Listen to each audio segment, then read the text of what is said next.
You are now tuned in to the Smitty Woo Show, where friends tackle sports, current events, and entertainment. Now, welcome your host, Smitty Woo.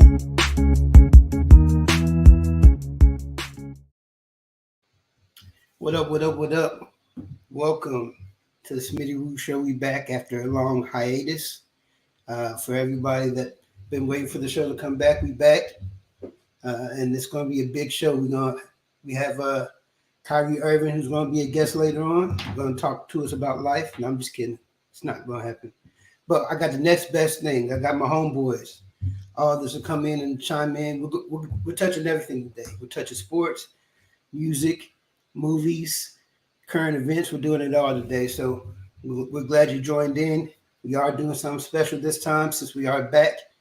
And, it's been a long wait. If you want to chime in, if you're watching live and you want to chime in on any topics we're talking about, of course, you have to chat like you normally always do, or you can call me on my phone and I'll put you on the air. So whichever you want to do, however you want to voice your opinion, let me know. Let your feelings be heard, and we'll get going. So with all that being said, let's go ahead and get started. First of all, we got co-host Julian Butler. What's happening? You said that we touching everything. You ain't say pause. I don't appreciate that.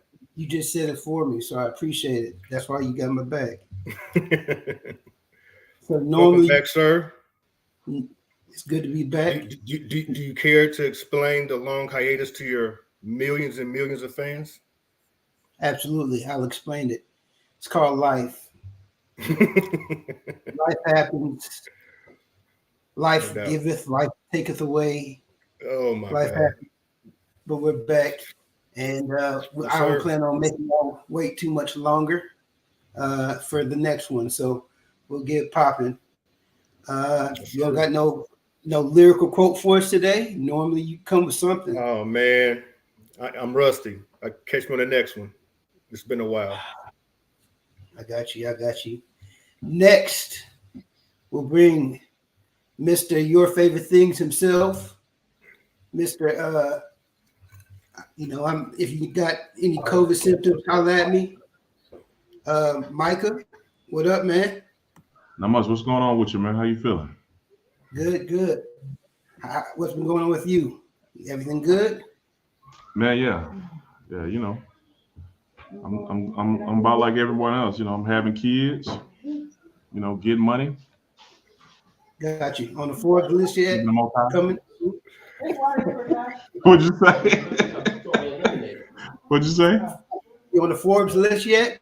Close? Forbes 30 on the 40. Yeah.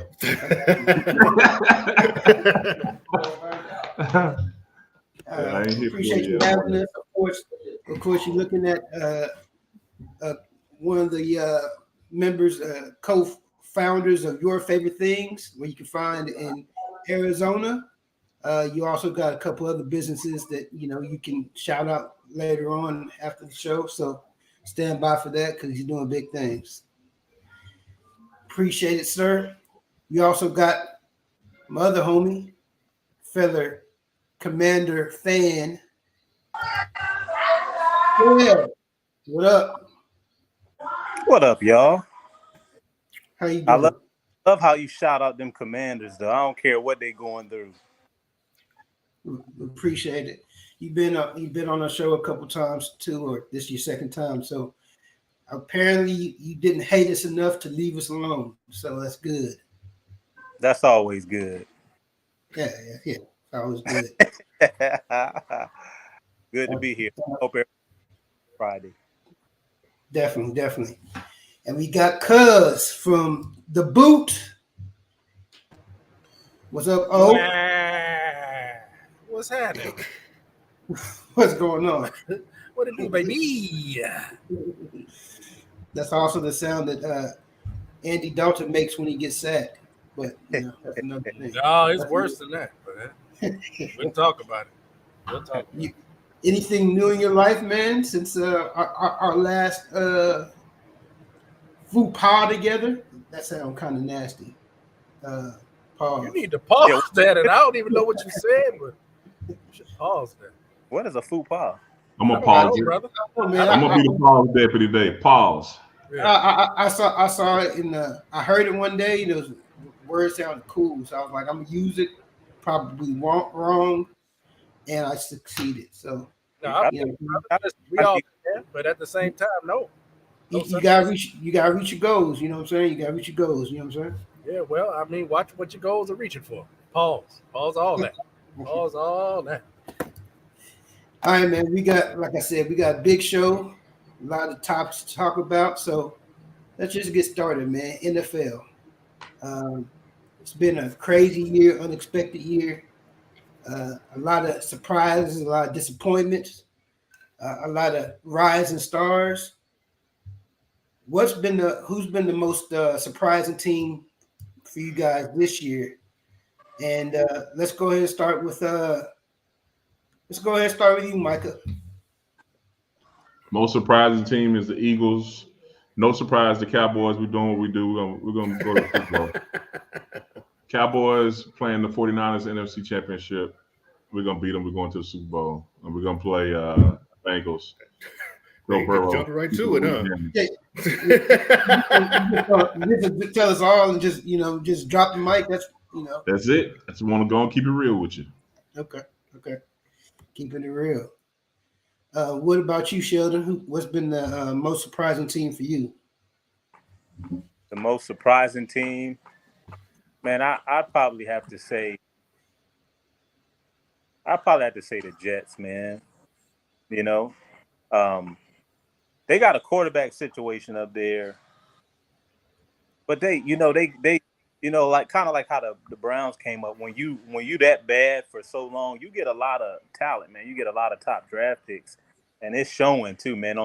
Breece Hall got hurt. You know, who knows where he would be right now? He was running like crazy. So, their defense is solid. I'm not sure about they coach's philosophy though. I think he do some weird stuff sometimes, but I think they got a squad. I mean, they right there. I mean, if they could maybe win out, I still don't think they'll make the playoffs, but they were a surprise to me.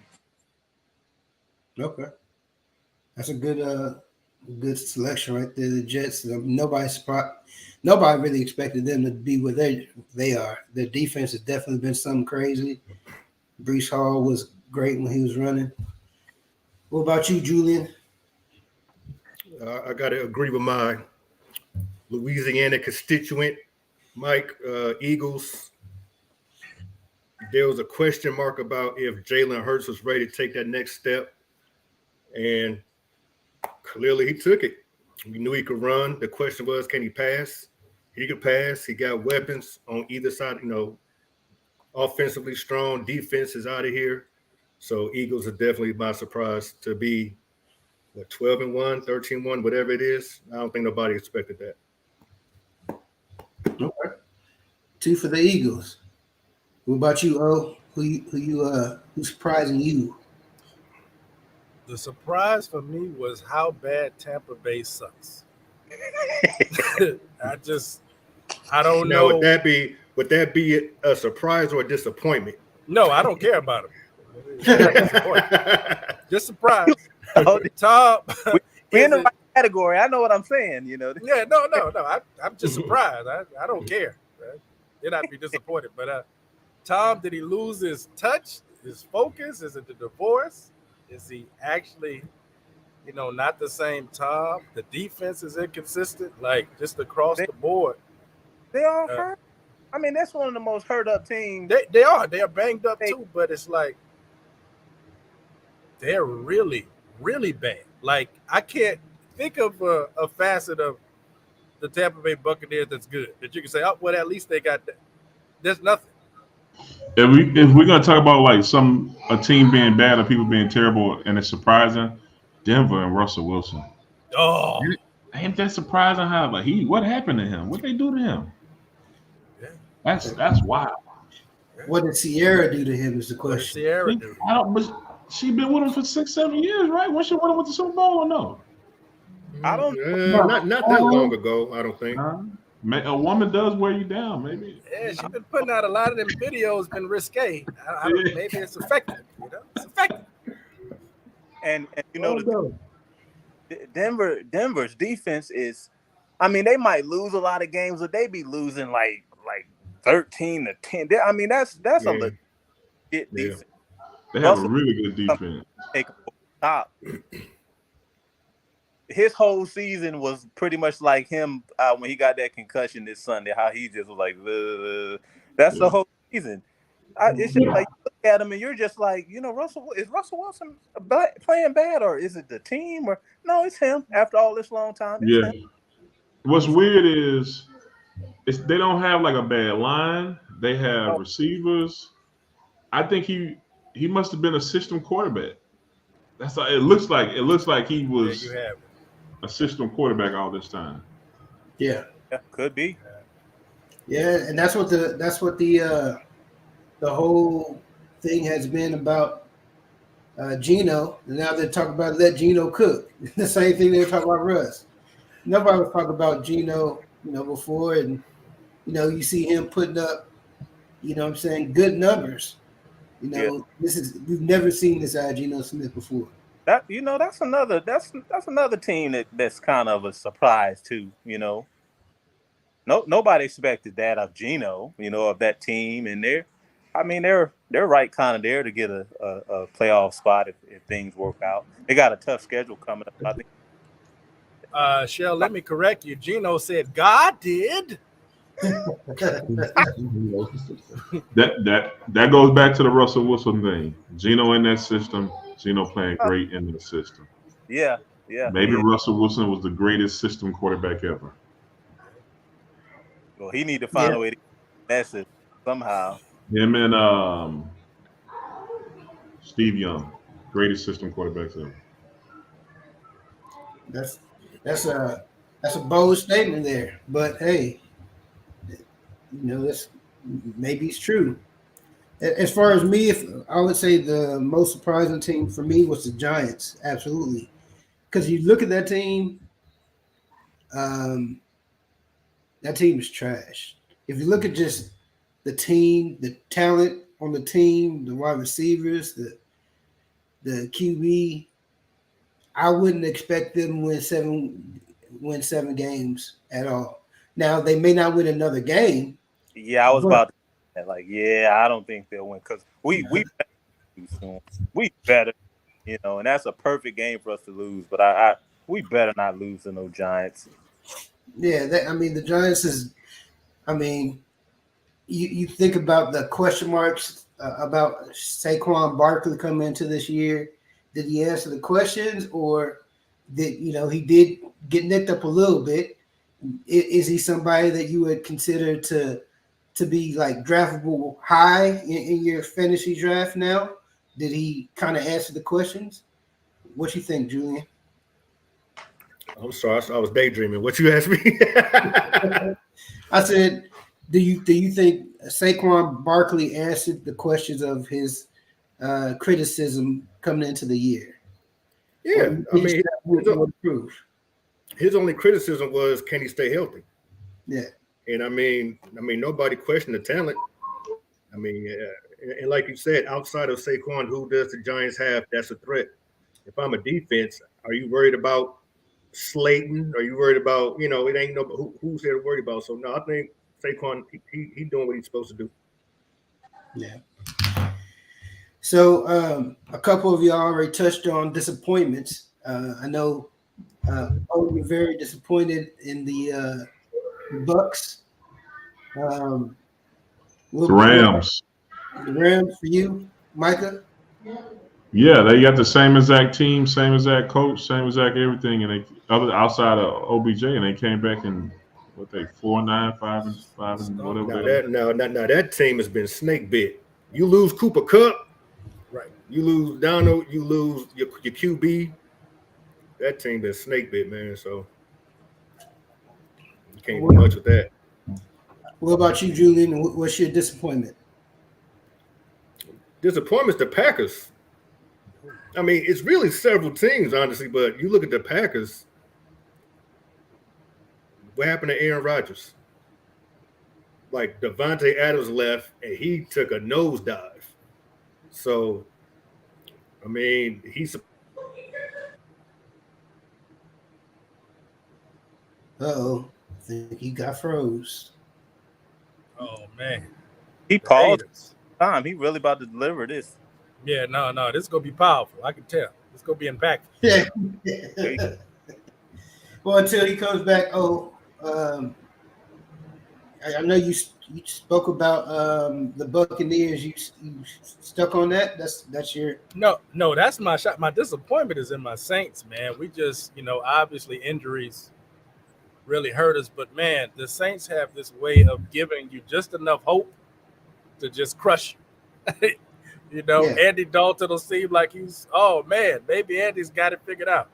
And then the next game he'll perform terribly. We obviously dealing with Taysom Hill and Andy Dalton, and who's going to be your quarterback. Just, Jameis has, what looks like could be a good start, but gets a horrible injury in his back, basically like a cracked back. And Michael Thomas can't stay healthy. It's just a bunch of things. A lot of promise shown. Rookie wide receiver Olave looked great, but it's like, so that's my disappointment. But that's my Saints fan bias too. okay. Your Saints. Okay. Julian, you want to finish your thought about? I forgot. What you said. Aaron Rodgers.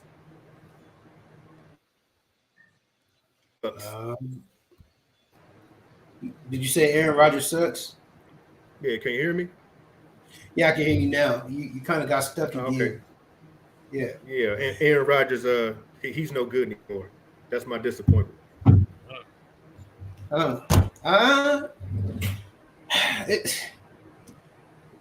It's hard. I mean, I like to defend Aaron Rodgers. Yet I'll do it again. I really can't just blame Aaron Rodgers besides taking so much money. You know what I'm saying? Because, if you watch Packers games, his wide receivers was always had drops. Christian Watson was a drop machine. He had, his lead wide receiver, which is Lazard, who no one would consider Lazard a number one receiver, was hurt for most of the year. So he had a bunch of rookie wide receivers. What about Randall Cobb? Couldn't stay healthy. Randall Cobb got hurt. You know what I'm saying? So, I mean, yeah, you can look at the Packers and say Aaron Rodgers sucked, or you can look at that he was kind of dealt a bad hand too. I guess it just depends on the lenses you got on. I would absolutely say my most disappointing team was the Raiders. The Raiders, with what they added with Devontae Adams, with what they already had on offense, the defense wasn't bad. They really got bad. I think when you look at the Raiders, now you really got to question Josh McDaniels. Because Josh McDaniels went to the Broncos, they sucked. He took over for this team that should offensively was very talented. They stink, especially offense. Is he just meant to be a coordinator? Is he a leader man? You know what I'm saying? So it's something that you got to think about when you look at all of that, because there's no reason the Raiders should be as bad as they are. So that's my disappointing team. Any further thoughts? Any rebuttals? No, that's a great point. Josh Jacobs has been running like a madman. That should open up the passing game, right? You got a running back that's that much of a threat every time he has the ball in his hands. And they have enough talent. They have wide receivers, obviously. Yeah. Look, they're all viable candidates for the most disappointing. But I don't think we've talked enough about the Rams. You talking? I'm serious. They won a Super Bowl last year, right? They are awful. They are awful. And you can't say it's on the defensive side of the ball too. They can't stop nobody. Teams come out and do what they want. I've seen so many clips of Jalen Ramsey just getting cooked and burnt this year. And I'm not blaming him. I'm not saying like he fell off or anything, but it's just like you just didn't see people running up and down the field on the Rams. So and then they when I don't know what went on with Cam Akers, but for a period of time, Cam Akers was like on the team, but he was just like I'm on the practice squad. I ain't even put my mouthpiece. I don't know what that was about. And then he came back. But for a while, they didn't have no running back.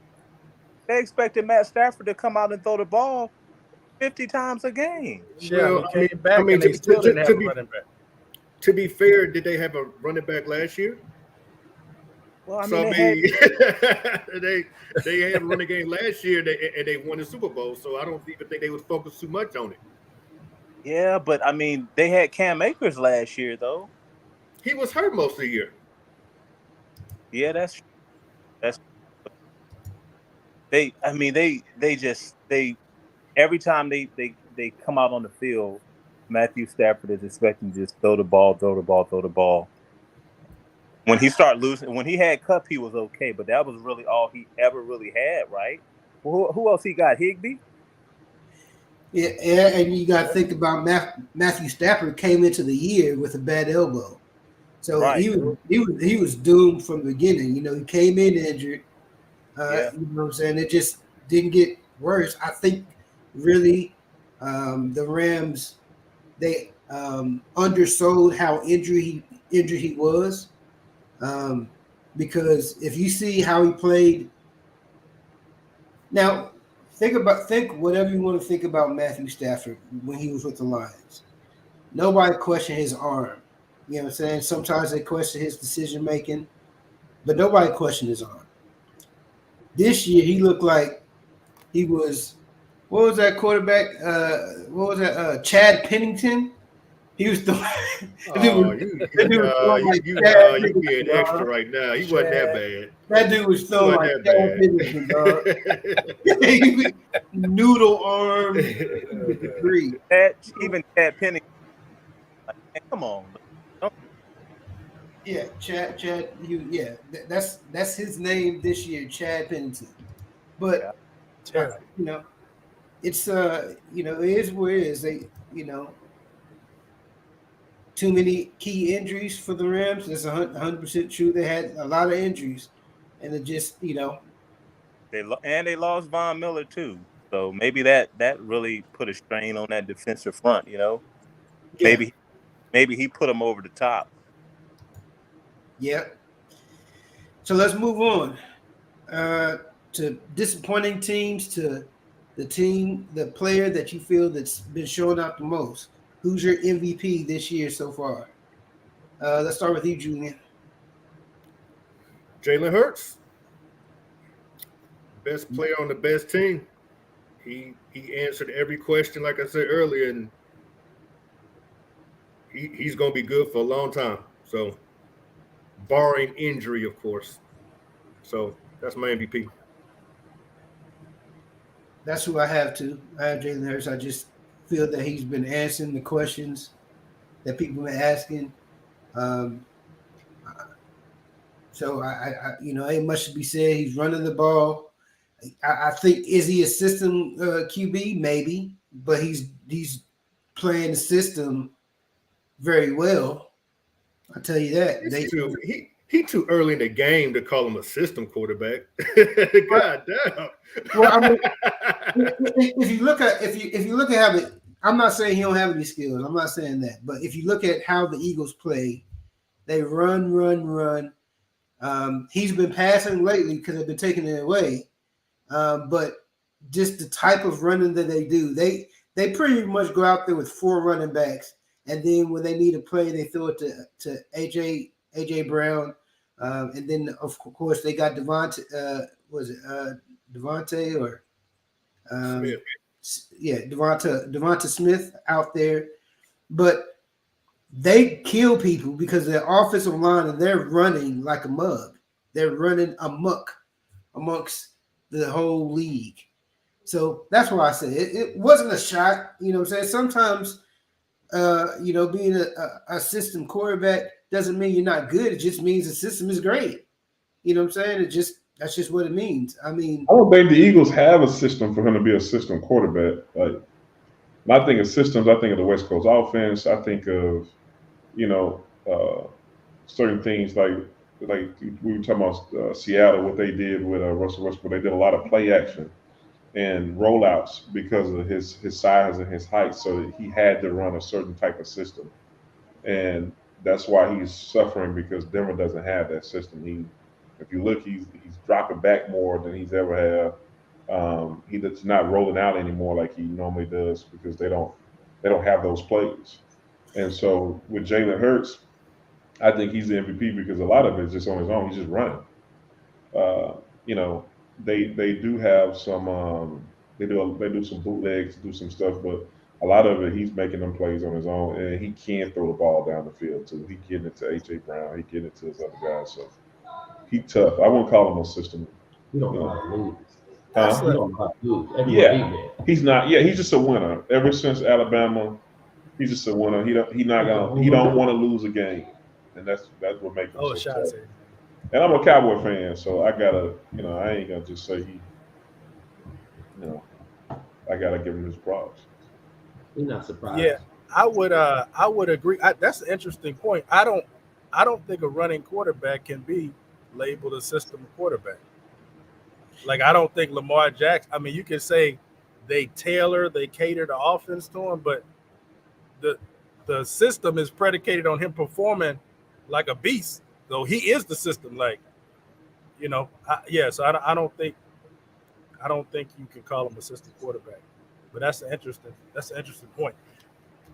I would say it's between Jalen Hurts and Micah Parsons. Yes. Let's go. Now let's talk about Micah Parsons. Listen, I'm just saying, and I'm not a Cowboy, so I'm a Saints fan, but what he did while Dak was hurt. Micah Parsons leading the league in sacks. In the last 2 games, he ain't had a sack. Let me ask you a question. If you take Micah Parsons off the squad, do the Cowboys still win some games? No, not that many. They lose quite a few. Okay. Defense, do they have a winning record? I don't know. We don't have a winning record without Micah Parsons. I don't think so. Wow, you selling the Cowboys. You selling the Cowboys short, man. Have a winning record, man. Just a offense alone. What you mean? Y'all got a good offense. We'll be 6-6. They putting up 40 to 50 points. Come on, man. Because the defense allows them to do that. Okay, all right. Well, hey, Parsons is nice, but MVP, I don't know, cuz. I don't know. I did not. Y'all just remember what happened at the beginning of the season when Dak got hurt. Everybody was talking like the Cowboys was out of here, and the defense pulled them through that 3-game patch where they needed the defense to play lights out. They did, and Micah Parsons led the defense. So I think he saved the season in that stretch. But that's just my opinion. If you take away Jalen Hurts from the Eagles, what's their record? Are they still winning? They won it. They won in 12 without Jalen Hurts. Yeah, no. Well, there's your MVP. No, I agree. Well, I said, look, there's your MVP. mind you, I said Jalen Hurts stayed first.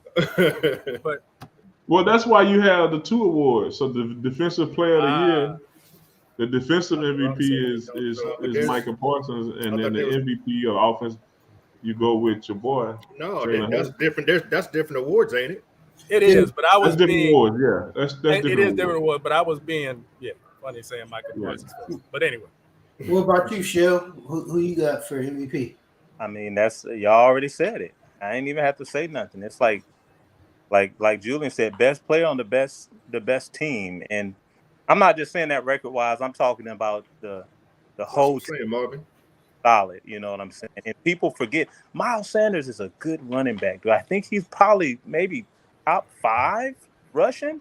Even with Jalen running all over the place, they run the ball good, and even if Jalen Hurts don't run it, Miles Sanders typically runs the ball pretty good. He catch it, and then they got Batman out there. I mean, it's crazy, dude. They're loaded, and when if their defense can stay healthy, because they've had a couple of guys get banged up, but if the team cannot limp into the playoffs, I don't know who's gonna beat them.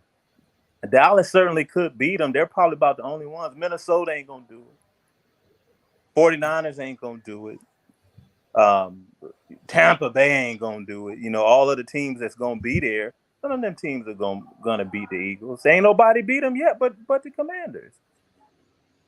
And I'm not tooting our horn saying that we're anything great. Just that particular night, we hit them with something that they weren't quite ready for on that Monday night. We ran the ball like 50 times, which is most teams don't allow you to run the ball because that's why they got a Ndamukong Suh now. Yeah, and they went and got Linval Joseph. Yeah. They tough. Yeah, they're gonna be a tough out, man. And y'all ain't even said the tight end, Dallas.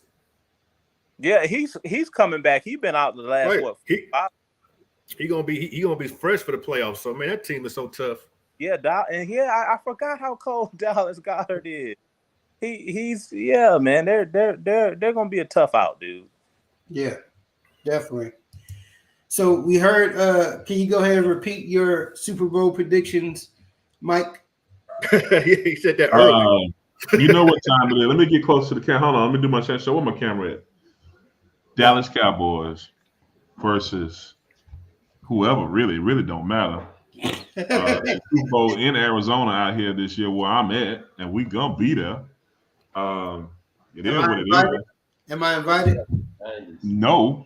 Cowboys and Bills. I ain't even gonna. I'm gonna keep it buck with you. It's 11 people in that suite, and you was 14th on the cut. Well, you just missed it. He just missed it. That's how much I love you, though. You just missed it. But yeah, Cowboys, Bengals.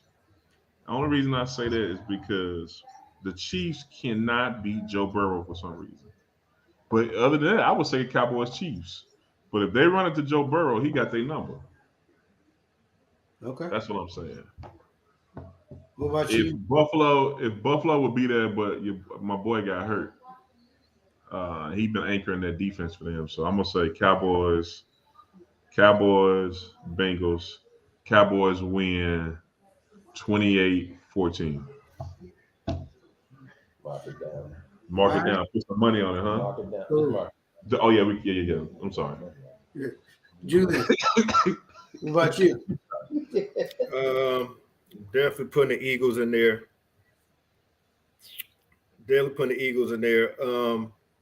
And I think it's gonna be Buffalo. Buffalo do, man. They didn't pay their dues. They didn't had them tough losses in the playoffs. They didn't had the failures, and I think it's time. I think Allen, that defense is still cold. Allen is still arguably top 2, 3 at worst. Stephon Diggs. I mean, the Buffalo's still cold, so I think Philly, Buffalo, and I don't care who wins. I'll be happy either way. But since my dad watching, let's go for Buffalo. Buffalo. Got you. Oh. Because Buffalo Bills are one of the greatest teams to never win. Going to Super Bowl 4 straight is still one of the most impressive non-winning things ever. Let's keep it like that. Let's not break tradition. So, who you got? Saints versus who? The Saints are mathematically, Anyway, I don't want to talk about it. Anyway, look, Philadelphia, and look, man, I think Mahomes, man, I still gotta say Kansas City, baby. Kansas City coming back to the show. I just think Mahomes, I think he gonna pull something off, man. I think people sleeping on him. I think he gonna pull something off. Why you say they're sleeping on them and they the number one team in the AFC? I just feel like everybody's talking about Buffalo. I think they're sleeping on him. Tyreek Hill is gone. They're winning, but they're winning in a different way. And Mahomes is still a very, very, very bad man. So He is. Yeah. He is. I don't know if I would love to see Cincinnati get there. I just don't know if they got everything figured out yet. A lot of injuries. They not ready yet, man. Yeah, one or 2 more years, they be there. Yeah.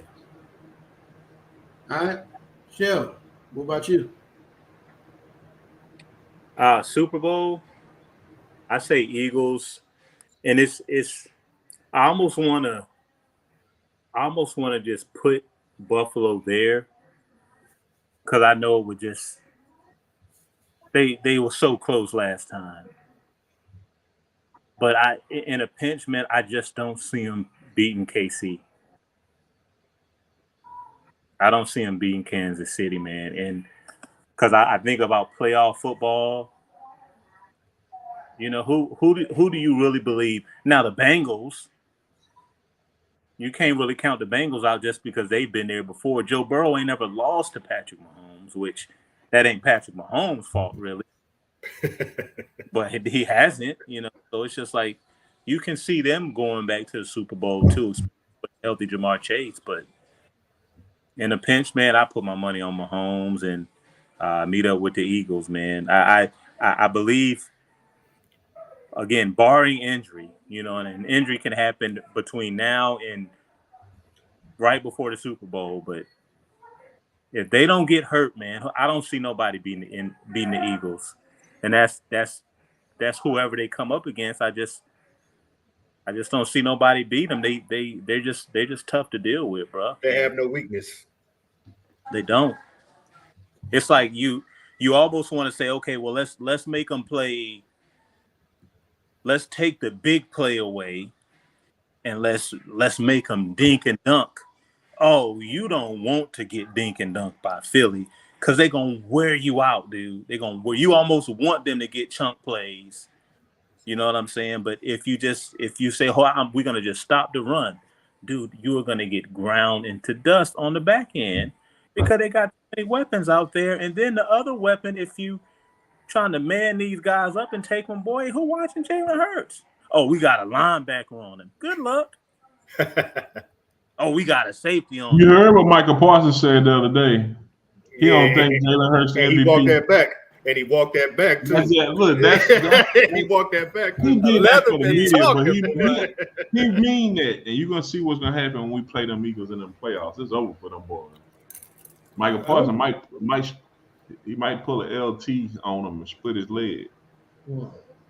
What LT did to Hot Theismann. So, quick question for Sona El Rey. How is Buffalo not ready, but Cincinnati is? They babies, man. They babies. Buffalo veterans, man. They ready. They ready to go. Who is Sona El Rey? Marvin. Yeah. Why he looking like a Mexican now? Well, hence the name. I know. Yeah, I didn't know. I thought that was a Mexican brother that was a friend of y'all. You switched your whole nationality. He ain't switched his style. He switched nationality. So Mike, not to dwell on this, but how do you expect Dallas to beat the Eagles if the Eagles don't have a weakness? Real quick, does Marvin identify as Mexican now? No. No, he does go to pronoun. he does go to a Spanish congregation. Now, where my brother switched? My brother switched everything up. He does go to a Spanish congregation, so. Oh, come on, status. How much? It's status. It's called diversifying. I actually know Spanish, so tell them to call me. We'll talk Spanish together. Un poquito. Okay, so the Cowboys going to beat the Eagles. If the Eagles don't have a weakness, how are they going to beat them? They're going to pressure Jalen Hurts. You're going to let him get some stuff. He's going to get some running yards, but you're going to hit him. Ain't nobody been hitting him. It ain't necessarily because what they'll do is they'll do the quarterback spy. He'll throw it downfield to Brown, or he'll get a good play, and then everybody start playing conservative against him. Let him run, and then you hit that fool. You even hit him after the play sometimes. I don't know And if then he he gonna gonna feel stop. it, Mike. That joker Oh. bench press I'm 1,000 about to pounds. say that dude His built head like a hit running 2,000. back. He built Listen. like Saquon. When Lawrence and they'll hit him, That's a prediction right there. that Cowboys gonna beat them. Yeah, on Saturday. ESPN say Cowboys winning next week. Oh, really? Vegas saying Cowboys gonna beat them next week. Interesting. Look at who Philly been playing. They got that good record against They've been subpar teams. playing their schedule. I hate And that that's not argument, wrong, man. and that's fine. It's You're your supposed schedule, to dog. you're supposed to beat your. You're not supposed to play down to your competition. That's perfectly You mean fine. you mean like the Cowboys did last week? Okay. Exactly. Cowboys played down, but they won the game. It was a teaching Man. lesson. Oh, Cowboys gonna beat the Eagles. we'll see. We'll see. It absolutely was a teaching lesson. It was a lesson to all the Cowboy fans saying, "Not this year." That's what the Yeah, lesson. man, y'all owner be paying cheerleaders to do.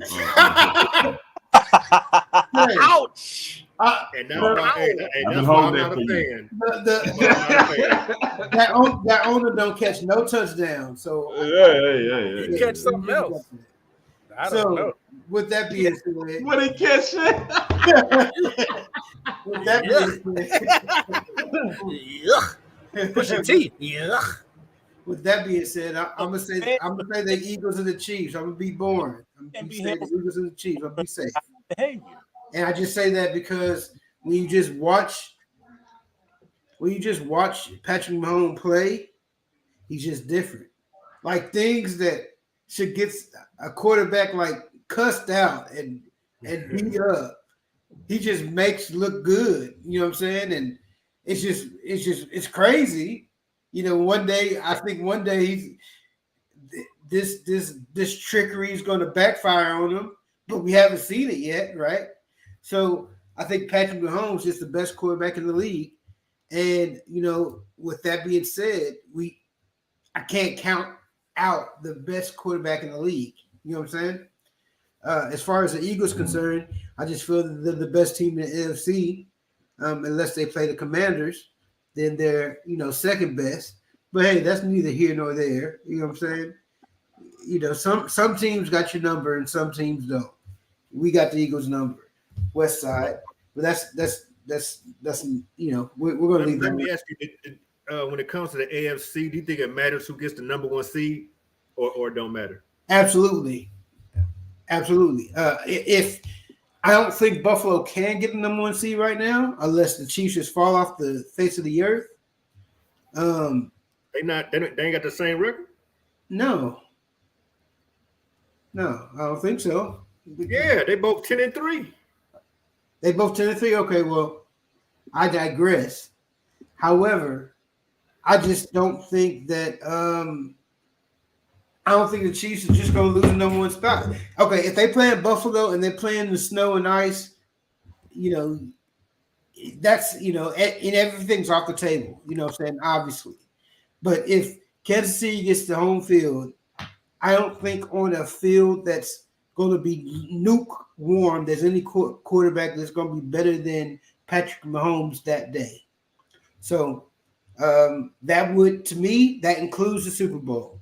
So I would say in the Super Bowl, the Chiefs are going to win the Super Bowl regardless of who they play. I think they'll be playing the Eagles, if not the Commanders. So I'm saying Eagles going to win another. The Chiefs are going to win another championship.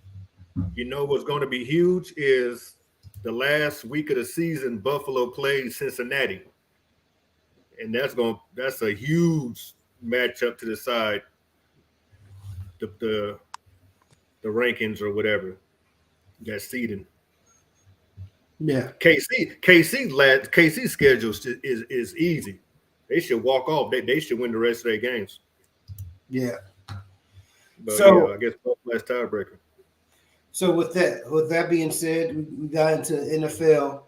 We're gonna go into college a little bit, just for a topic that, you know, a lot of people have been talking about. It's Deion Sanders. right? Deion Sanders, you know, we know what he did at Jackson State for them, the attention he brought to them. But then this year he was offered a job in Colorado and he took it. There was a lot of mixed reaction about it. Some people felt he was wrong for doing so because of how he was talking beforehand about what he wanted to do. Some people were all for it, like, you know what I'm saying, do what you got to do, get your money regardless. What's your opinion on what's your reaction to Deion Sanders? Do you feel that, you have an opinion one way or the other of how he left Jackson State? Let's start with you, O. Yeah, it must be the money. Must be the money. No, I think Deion did something remarkable that he didn't have to do, and it's just amazing that people don't appreciate the impact that he had forever on HBCUs and especially on that school. The money and attention that he brought to that school is unprecedented.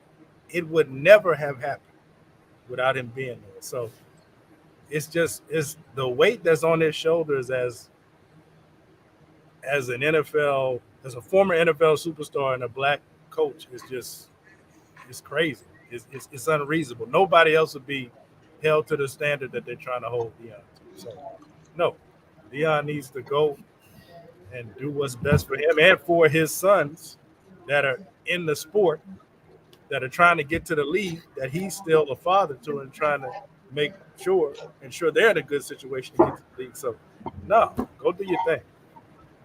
Only in the black culture, in our culture, can you do so much, but one thing and hinder all that.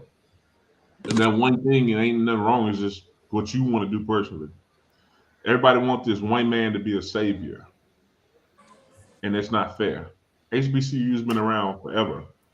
Some HBCUs really like was started before like regular colleges because that's how black people got their education. So if HBCUs don't have money, then that's that institution's fault because there's so many different government programs, alumni that's not giving money back. What does that have to do with Deion Sanders? He's one man, but he's a football coach. So a football coach came in, they didn't have a practice field. He got one built. They didn't have proper gyms and different things. He got it built. They didn't have water in the town. That's a municipality problem. He was begging the mayor and the governor to get just water, running water for his students. They sit in the hotel for I think 3 months. He paid for that. The man's salary ain't nothing. So what they want him to do? If Boulder, Colorado come, I'm leaving too. And it gives me a chance to have a Power 5. You got real boosters, real money, and you get, like you say, real facilities. You prop your son. The food, just the food alone, he was feeding them boys. So anyone that's talking about Deion a sellout or a coon, that's their own insecurity, and they don't understand that. Dr. Umar said he can do better. And he a coon, and Dr. Umar is an idiot and sellout, and he steal money from folks. He's been building that school for 10 years. Yeah, where's the school at, Dr. Umar? Yeah, where's the school at? So, what about you, Shell? What you think? Man, I think what he did was great, man. He went there and I didn't even know about all that stuff you just mentioned. I knew about what he did when they didn't have water. But man, he just came in there and he just took that program to a whole nother. Didn't they go undefeated 2 years in a row? No, they might have lost one game, right? Maybe one game. Yeah, they lost a game last year, I think. One, okay, but I know that he elevated that program and he made that program. Nobody really spoke too much about, even from an HBSU standpoint. It wasn't a popular school. You know, you got Hampton University, you got Grambling, you got all those schools that you've heard of. not really Jackson State, but he changed that, man. So, and he's a football coach. He ain't the dean. He not the president of the school. He's a football coach. It's not like he even coached other stuff. That's all he did, and he can change that. So I can see some people being salty that he left. I don't fault him for anything that he did. That man can do whatever he wants. He can quit. He's a freaking millionaire. He can quit football and go do what he wants to do. And he ain't got to coach nobody, really.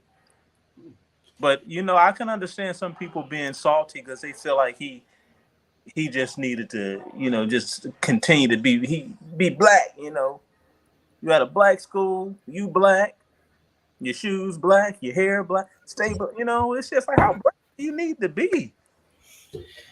How black do you need to be before people just leave you alone about it? And that's what it is. It's you gotta be my black, and Smitty still bothering me. You see? What about you? Do it to our own. The game, what they say, don't hate the player, hate the game. And that's what I think about this whole situation. College coaches, they say what they have to say to get the best recruits. So if Deion gonna say, hey, come to Jackson, I'm gonna take care of you, then that's what these kids are gonna think, and that's what they're gonna do. Now, if he decides to bounce, that's the game. That's what college coaches do all the time. All the time. They do. And I wish Shell would hit the mute button, but that's another side. That's something totally different. But that's just the game. You try to get the best players you can, and then when a better opportunity comes, you bounce. So who's LSU's coach? Horrible Kelly. Right, but before he was at Notre Dame, right? And there's a bunch of players who came to Notre Dame on the back of we get to learn under this great coach, and then he bounced. So I say all this to say I'm not mad at Deion for leaving. He did a lot for the city, did a lot for the school, brought him a championship. They play tomorrow at 11 o'clock Central Time. That's a plug. They probably won another championship. So I mean, he did what he did. He did what college coaches do all the time. So I'm not going to fault him for it. So let's play devil's advocate here, okay? Just for a minute. I'm a Christian. I don't play them demonic games. Yeah, let's not do that. I'm a Christian. We ain't playing devil. I'm on God's side. First of all, you know Jesus' birthday next week, right? No, we can't. Can't be doing that. One thing I think we can agree on is when he was talking to the Colorado players, he said, "I'm coming like way too much time without saying pause." I think we can agree with that. That was a cardinal mistake. Again, black man can't do nothing. Every little thing. However, let's just look at this flip side, okay? We already heard comments that they shouldn't be putting all of this on him, and that he's just one man, and he did a lot for the college and did a lot for that. What about the people who say that they didn't put it on him, he put it on himself? Because he was the one that came out and said, we got to stop sending our kids to regular colleges. We need to start sending them to HBUs. He was the one that was saying that, I'm going to bring attention to the HBCUs for a long time. He's the one who did that. Nobody's told him to say that. That's what he said. That's you got to sell yourself. Like I don't have a problem with it. I don't think that wasn't wrong what he said, and I think he really truly believes that. But he did bring attention to them. He brought attention, right? This is what you're forgetting though. Deion didn't go to HBCU, so I don't think he knew what it was going to be like. I went to both. I was a part of a co-op program for Southern and LSU, so I saw both of the best worlds. This man went to Florida State back in the day when they was paying money, like under the table money, and he played like they do baseball. at He LSU. always had it Yeah. good.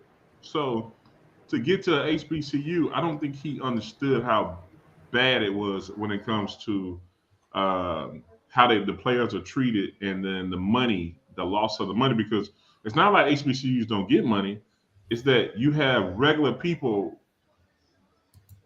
hoarding, I'm not gonna say hoarding, but regular people dealing with millions of dollars from the grants and the stuff from the government. So they steal that money. And I think Deion saw some of that. He was bringing that money in from Under Armour and all these things for these boys, and he wasn't in control of it. So if he ain't in control of money he bringing in, and then he like, well, I need this, or we don't know what's up, because the way it goes to an administrator for the college and at a HBCU. So Deion, he can bring a sponsor, they can write a check, but he don't control the check. So let me ask you a question. Yeah. If 2 years ago or 3 years ago, before he was offered the job at Jackson State, if Colorado would have offered him a job, would he have taken that job then? Or do you feel that I don't think he, I'm gonna be honest, I don't think he would have went to HBCU. I think he didn't get the other jobs. And then he was like, let me show him I can build something out of a HBCU. And that's nothing wrong with that. It's not wrong. So don't make it wrong. And that's what the argument is. Now, just to be clear, I'm on the side of you guys in which he can do whatever he wants. But the people who are reacting this way are saying that essentially he used the HBCUs for him. So he was. You can't use somebody when you give them more than they gave you. But that's any coach. That's any coach. True. But he's not gonna be. I get that it's any coach, but when you start thinking about any coach, we're not talking about Deion Sanders, and we're not talking about black people, because black people feel that a lot of black people feel that they're already used by other coaches, and basically used and it wasn't black people that had a problem. It was N-words. Hey, whoa! But Money Jones, it was people who have an issue with Deion, who have an issue with him being who he is and believing in God, and he really believes the stuff he says. Being outlandish and being like just like a young coach. Everybody wants you to be a certain way when you are who. But Money Jones is an insecure dude, and he get on there on CNN and he hating on this man, saying this stuff. He talking about God and he sold him a dream and it. Money Jones, you don't know what you're talking about. And you speaking on a man's business without him in the room. Hey, well, that'd be like somebody saying Drake is using, I don't know, whoever the hottest rapper is, he featuring on their song, and he using them to come up. Like, he's Drake. But like, he get on this song and they go number one. Like, Deion Sanders' brand is bigger than Jackson State. Prime time is big. You can't, it's impossible. Like, what they're saying is not even a possibility. Well, here's a difference. The difference is, yes, Deion Sanders is bigger than Jackson State, but Deion Sanders' coaching wasn't bigger than everyone else because he tried to get other jobs, right? He couldn't get the other jobs, so he settled. So with that being said, it's black coaches that have been in the NFL that don't get college jobs. It's just a good old boy system, and he broke the system. He went to HBCU and broke it. But what because I'm saying he used social media, he used his name, he used his own name, image, and likeness. He's Coach Prime. He's one of the most famous people of all time. Right, he is. However, like I said, these are just people from the outside. All I'm saying is that with I can see how some people can feel a certain way just because, of what he presented, how he presented it, and then all of a sudden, once the first job comes there, after he says we shouldn't send our kids to white colleges, he takes his kid to a white college. And So He never let me ask said you that this. though. You're saying let me ask something you he didn't this. say. Well, he didn't say that. he said we need to stop sending our kids to those colleges. He did. Deion Sanders never said that. Oh, he definitely said that. I remember him saying, if you send your kids to Jackson State, then we're gonna make something happen. It's gonna be different. All he said. I don't know if he said across the board, send your kids to HBCUs. He said, send them to me, which you should. That's what I want my coach to say. And look, and even if he did say that, he's trying to get kids to go to his school. Like, if you a coach, you are a salesman. You are essentially a salesman. You are trying to get as many great players. I mean, shoot, when he got to Colorado, he'd been recruiting, trying to get players. So, I mean, that's just the game. That's the job. Now, what you really need to be talking about is it bogus for how he treating them Colorado players? Now, that's what you need to be talking about. I don't think that's bogus. Like, They all y'all need to get out of here. Get out of here. Get out of here. Deion said, y'all holding my scholarship. Right. Get out of here. Hey, have you heard of the portal? Yeah, you should use it. Deion say, I'm bringing my own luggage and it's Louis. It is Louis.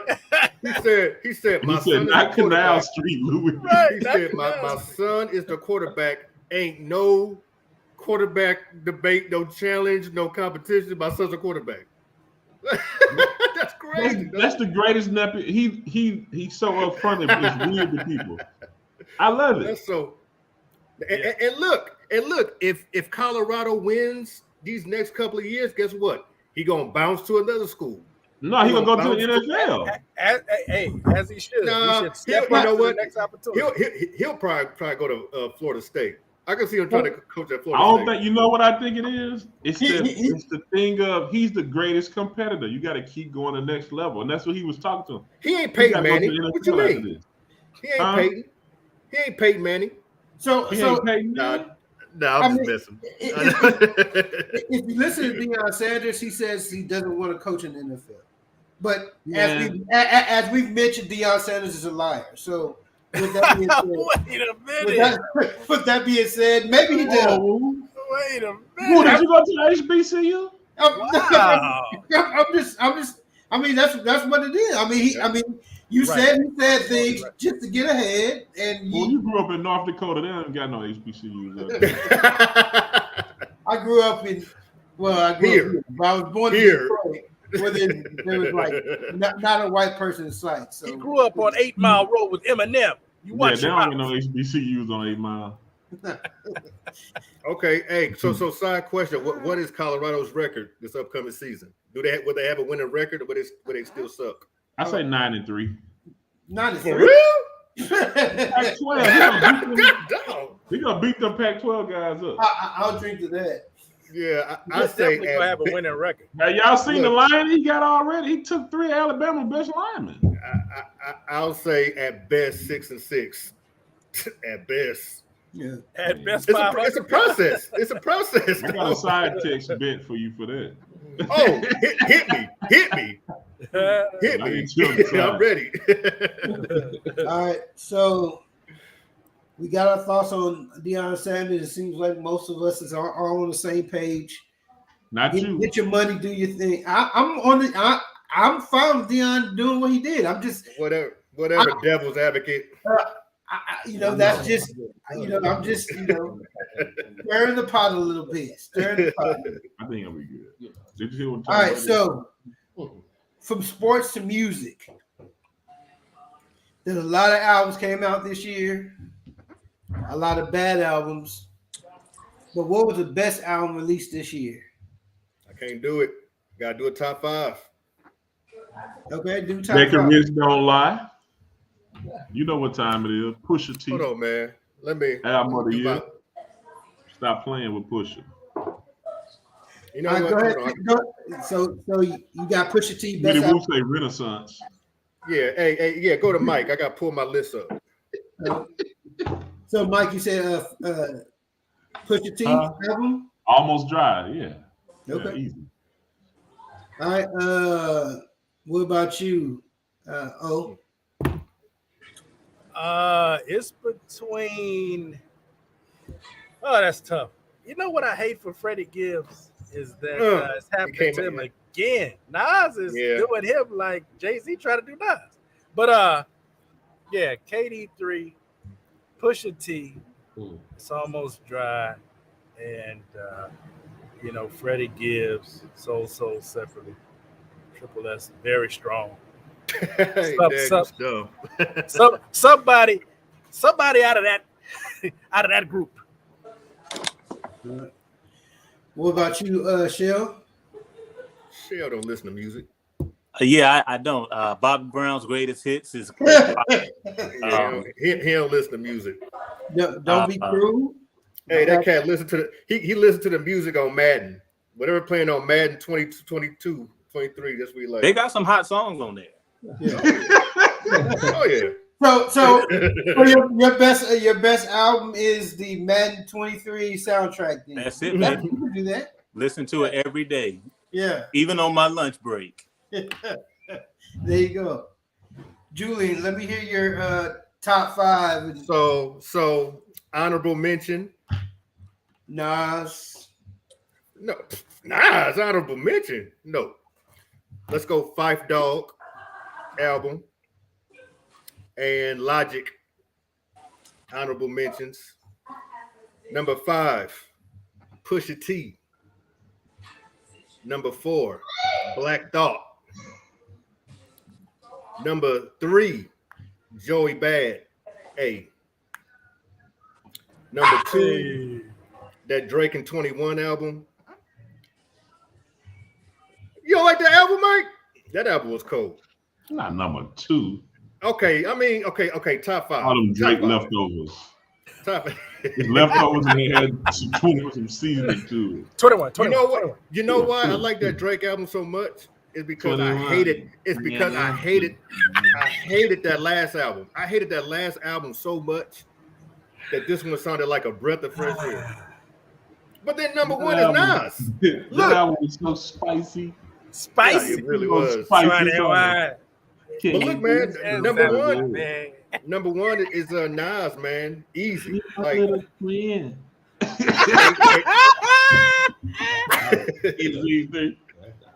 my homeboy Shy say Keenan C. Tell him, Shy, what's the album? Yeah, that's it right there. Oh, yeah, Katie. Hey, let me tell you something.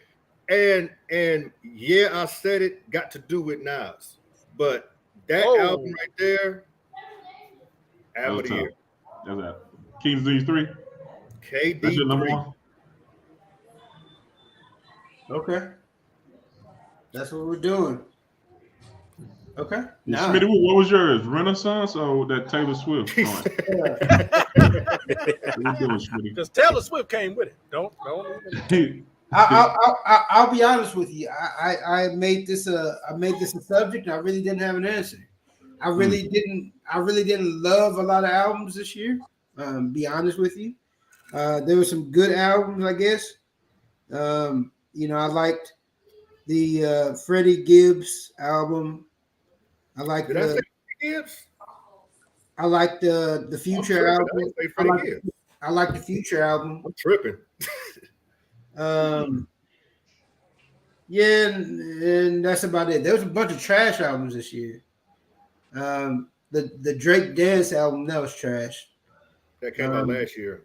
Oh well, that's how bad So basically, so you ain't heard none of the albums that I named, really? I did, but you've known me for a long time. I'm not gonna pull up a Black Thought album. Well, I thought Phife Dawg died. I ain't gonna lie to you. I ain't know he had that. He did. It was like a posthumous album. Posthumous, as the Lebanese would say. Yeah. Posthumous. The only time I see Black Thought is on Jimmy Fallon. I mean, that's about it. So what's your answer? Future? You too old to be liking Future. You listen to Future, Smitty Woo? Smitty Woo, you toxic. What happens is I listen to these albums one time. Why you listen to Percocet music? You listen to Perk music and Serve? Percocet. Miley You Perkins. got grown kids, man. So who you been listening to this year? I have Moneybag Yo. He listened to Moneybag Yo. Beyonce new album? I honestly, I've been listening to a lot of Woo Crime. I've been listening to a lot of Golden Era.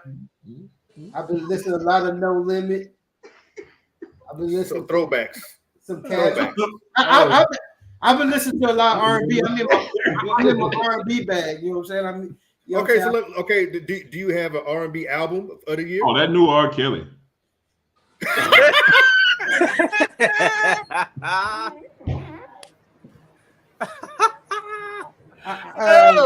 Woo sent me the link. Hey, Woo, you better not act like you didn't send me the link.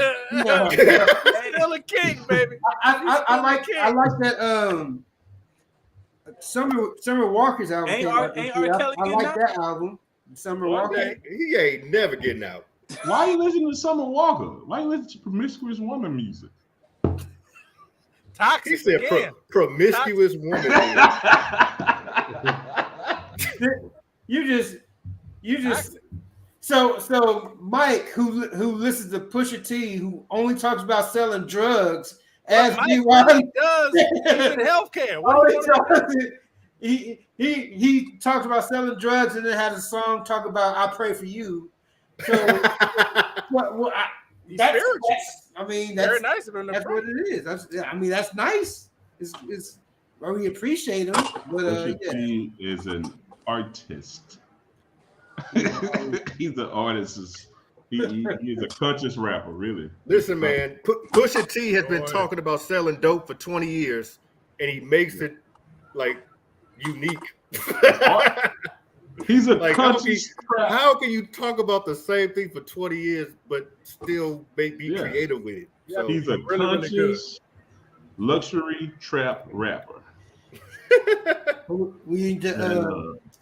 Hey, Jordan Wright.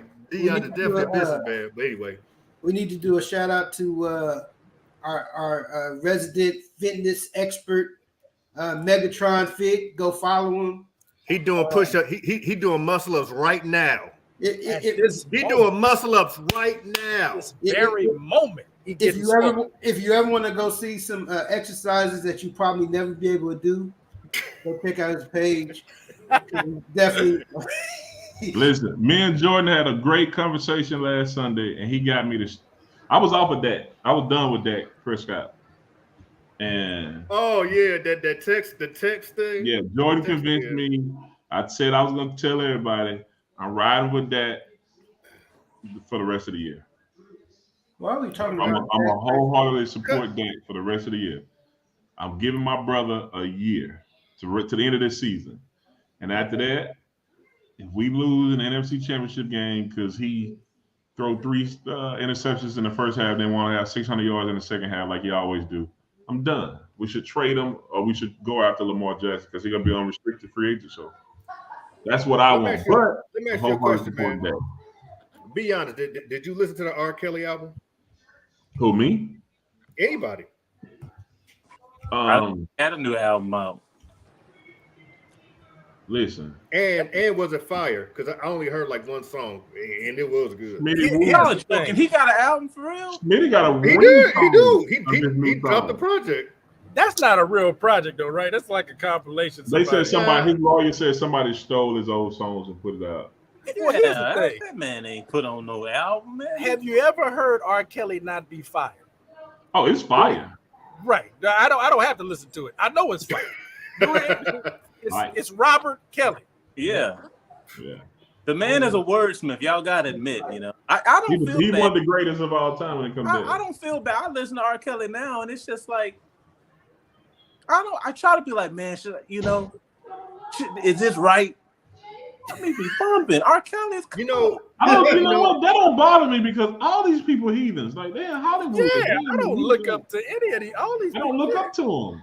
No, they all just. I have a love-hate with that cat, man, just because I got daughters. Like, sometimes I feel like he's scum of the earth, and other times I feel like he's one of the greatest to ever do it. But like you said, but basically, it's like this. But it's like this. if we judged every artist by their morality, we probably wouldn't listen to no music. We should listen to none of this. No music at all. So KM, Kingdom Melody, all day. That's the only artist I can trust. Yeah. As the sisters in my field service group say, it's all secular music. We need to stop listening to secular music.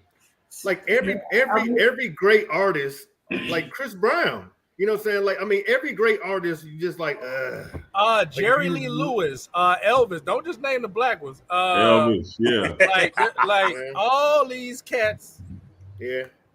They own something. Yeah. At the end of the day, if the music reflected who we were, then we would all be bad people. Yeah. If we really judge Michael for listening to Pusha T, we would think he have a key of cocaine right now. Right. He do, but he does. But that's what's funny though. He does. Look at them glasses. Look at them glasses, dog. He does. You know what I'm I saying? done hung out with the cat. I mean, what's the problem with cocaine? It's the only problem is that it's illegal. That's right. It used to be very legal, Shell. It used to be very legal. Honestly, Listen, look, I know this is a podcast. I'm just saying this. We just talking, right? What's wrong with it? Other than the fact that it's illegal. So, like, if you had something, you got pulled over, and the cops were like, "What do you got there?" Some cocaine. They were like, "Okay, cool. Can I see your license registration?" You know what I'm saying? It's like, would it be okay if it were legal? Like, if you just go buy something. Hey, it's legal in Cancun. Yeah. I think Shell sell dope, y'all. He sell coke. I'm just saying, what y'all got out of that too? Man. Yeah. I never knew. I'm joking. Obviously, we Y'all know just justify having a key of coke, y'all. A key? A key. Only the attempt is legal. a key. Right? No. I'm not saying that you should have that much. You know, we're not getting into that conversation. We're not gonna get into a bouts and Nobody said that because that's traffic. legal limits. Because you don't have a kilo of aspirin, do you? You What got a bottle schedule? with like 20 of them boys in there. What You don't is the have a schedule? whole, One, you know, two, you don't have a three, duffel four. bag full of aspirin. If you did, that probably would be a problem. Duffel bag. That's all I'm saying. So I would just like to, go back to my initial statement. The thoughts and opinions of my Smitty Woo show is for entertainment purposes only. You're supposed to say that at the beginning. You're supposed to say at the beginning of the show. We are not indicting ourselves. We are not telling on ourselves. No one does any of that stuff here. I'm just, it's just a question. You know?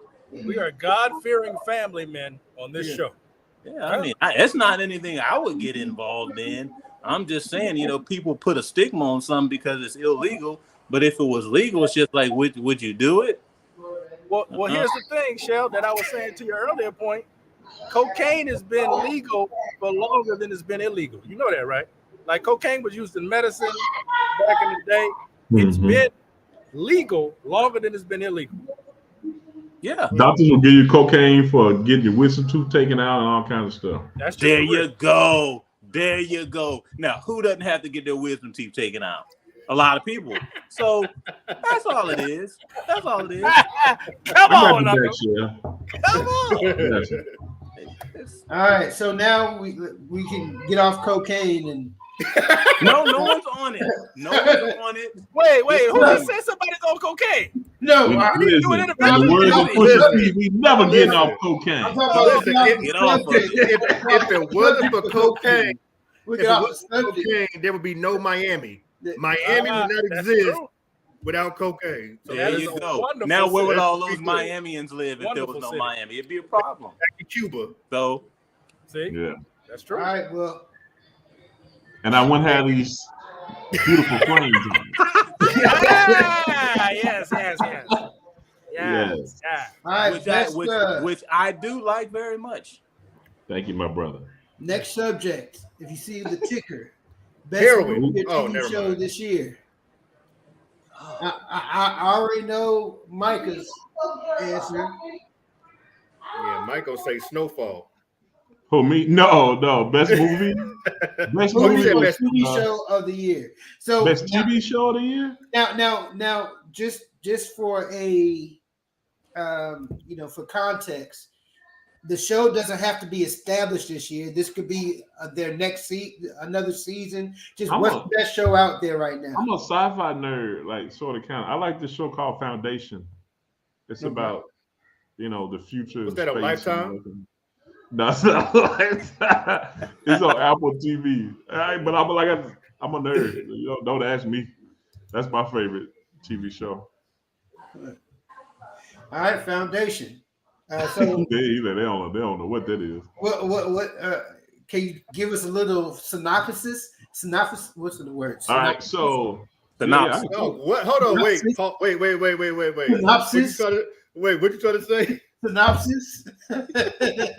Julie, I tried to help him out. I got caught. I said, "You want to what?" Can you get a synopsis on this? I pulled 320s out of my pocket. I got a little. I don't know what you want some change? No, Foundation is a show about a man, and he predicts the future by using math. And so he does math problems to kind of like play chess about what's going on with a hierarchy. And so he gets these certain people sent to this outpost, a moon outpost, so they can kind of start creating a society that can fight against this government that's ran by these clones. Foundation is like one of the first sci-fi books ever written, so it got changed into a show. It's kind of how George Lucas get his whole synopsis of Star Wars from. So yeah, I used to read all the Foundation books. It was like it's a series of books when I was younger. So okay, yeah. We learned something new. Micah is a science nerd. Yeah. Yeah, cool. What about you, Sheldon? I know you don't listen to music. Do you watch TV, music, movies? Sheldon is a Mormon. No, you got it wrong. I'm one of Jehovah's Witnesses. Oh, my bad, Sheldon. Oh, it's associated with the Christian congregation. Okay. No, TV show. I'm a Yellowstone guy, man. I think it's a cool show. I ain't been on that yet, man. Everybody watch it. I never seen it. I ain't been on it. Hey, Gavin been telling me about it for a couple years now. Bro, it's kind of like I like mafia movies. I like those type of movies. Yeah. It's like that type of movie, but it's in Montana, and you just like, ain't nothing but land and cattle out here. What is y'all tripping off of? Yeah. But they got politicians, and it's a pretty Midwest mafia. Yeah. It's a whole lot of stuff going on there. Everybody wants this land. You got the Native Americans who they're like, it's our land, so we gonna do what we gotta do. Then you got this family who it's kind of been passed down from generation, and then you just have the community trying to come in and be like, man, we need to put a doggone airport out this mug. We need to put some resorts out here, and it's just a clash of all in minds trying to get at this land. It's pretty good, man. It's a pretty good show. Oh, I know about a show I forgot. I'll wait. So Foundation. Go ahead, Mike. What's the other show? The Old Man. I forgot about that. Have y'all seen The Old Man? Yeah, Old Man was gonna be my honorable mention. That was gonna be my. I forgot about that. That's honorable mention show. What is what's that show? Come on, like Prime. FX. Oh, on FX. Okay. Yeah. All right, Julian. I take it it's about an old man. No, the old man is about it. Well, yeah, he is old man, but he like. I mean, hey, he is old. He is old. He a retired CIA agent and spy. But you won't play with him. And his daughter gets put out into the field, so it kind of brings him out of retirement because somebody's coming after him by using his daughter, and you don't notice his daughter to the end of the season. Yeah. So, pretty dope show. My movie of the year is Avatar: The Way of Water. You haven't seen it, sir. No, I haven't seen it yet. Movie, I would say that Top Gun. Ooh, yeah. Oh, that's a good pick. That Top Gun movie surprised me. I did not think it was going to be that good. Yeah. So that was good. I like the Batman. I know a lot of that Batman had mixed reviews, but I like the Batman. I see you, cuz. I see you. But you like Zoe Kravitz because that movie sucked. See, I like Zoe Kravitz in there. Yeah, we all like Zoe Kravitz. Zoe Kravitz. but sucked is a strong word. It wasn't. It wasn't Really, like that. really terrible. It wasn't like that.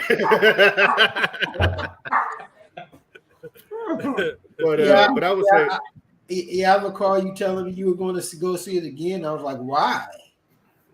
I liked it. I'm gonna As watch far it as tonight. TV, I fell asleep twice on the Batman. I think it's just. I mean, it is long, but It's an emo Batman movie. Yeah, it is emo. It is. As far as TV shows, Old Man was dope. Better Call Saul, the last season. That's true. I mean, That last season. that's what it was. Succession. I really like that show. It's a lot of. Let me tell you something, man. Between HBO Max, Netflix, Hulu, Apple, there's too much content. Yeah, you don't go to It's the too much content, dog. You just can't keep up, man. That's why you just Mike, who has like they tell time? us. Who You has need to time? Read your Bible. Like Yeah, that's it. while y'all are off listening to that hip hop floobity flu, I'm in there. I'm absorbed in the word. Hold on. Shell, what's And the code then again? when I'm done being absorbed with the word, I come out and watch Yellowstone and watch Yeah, what is- Yeah, you look good for 65. Hip-hop what? Hip-hop what? What was that? Hip-hop what? What is I it? said you look good to be 65 years old, man. Yeah, that's what they tell me. Hip-hop. Floopity floop. Floopity, floopity, coopity, coop. Yeah. Snoop All Doggity the time. I jive turkeys. What about you? Wait, nobody said Black Panther movie. No, none of y'all like that. I was waiting on you to say it. I forgot. Smitty didn't let us do movies. You said that was the I greatest said movie. movie or TV show. Either or. I'm So- sorry, Smitty. Black Panther is my movie. Okay. Black That's Panther. the best movie of the year outside of Top Gun. Yeah. Tom Cruise many is times- one of my favorite actors. How many times you seen Black Panther? 3. Mr. Cocaine. 3 times? The 3 different movie theaters give you different feels. I watched it in IMAX. I watched it with my family. It took the little family. Yeah. And then, me and my brother and Chris went and watched it. And, we watched it I bought the movie theater out. Yeah, It's a different feel. Yeah, Chris is supposed to be on here today, so I'm not sure. Chris don't mess with you like that. Oh yeah, I forgot. My bad. I forgot. Keep it a buck with you. Wow. Oh, what about you? What you got for this year? Man, listen, man. My brother Shell got Everything great on takes, Netflix. man. Great Everything on takes. Netflix, love. I did watch a lot of documentaries. I did. Man, let me put y'all on this You documentary. ain't watched that Jeffrey Dahmer, did you, dog? No, that's not a documentary. That's All right. No, that was that's a show. what you call That was a show. torment porn or what. I don't know what genre that is. It's not for me. Anyway, Did you watch Murdoch? No, but that's on the docket. Watch it. Yeah, that's on the docket. Watch it. Yellowstone, and shout out to my brother Chris, because actually Chris is the first one that told me I need to watch Yellowstone. And I was behind and I caught up. Shell said enough about it. I can't say enough about it. Great show.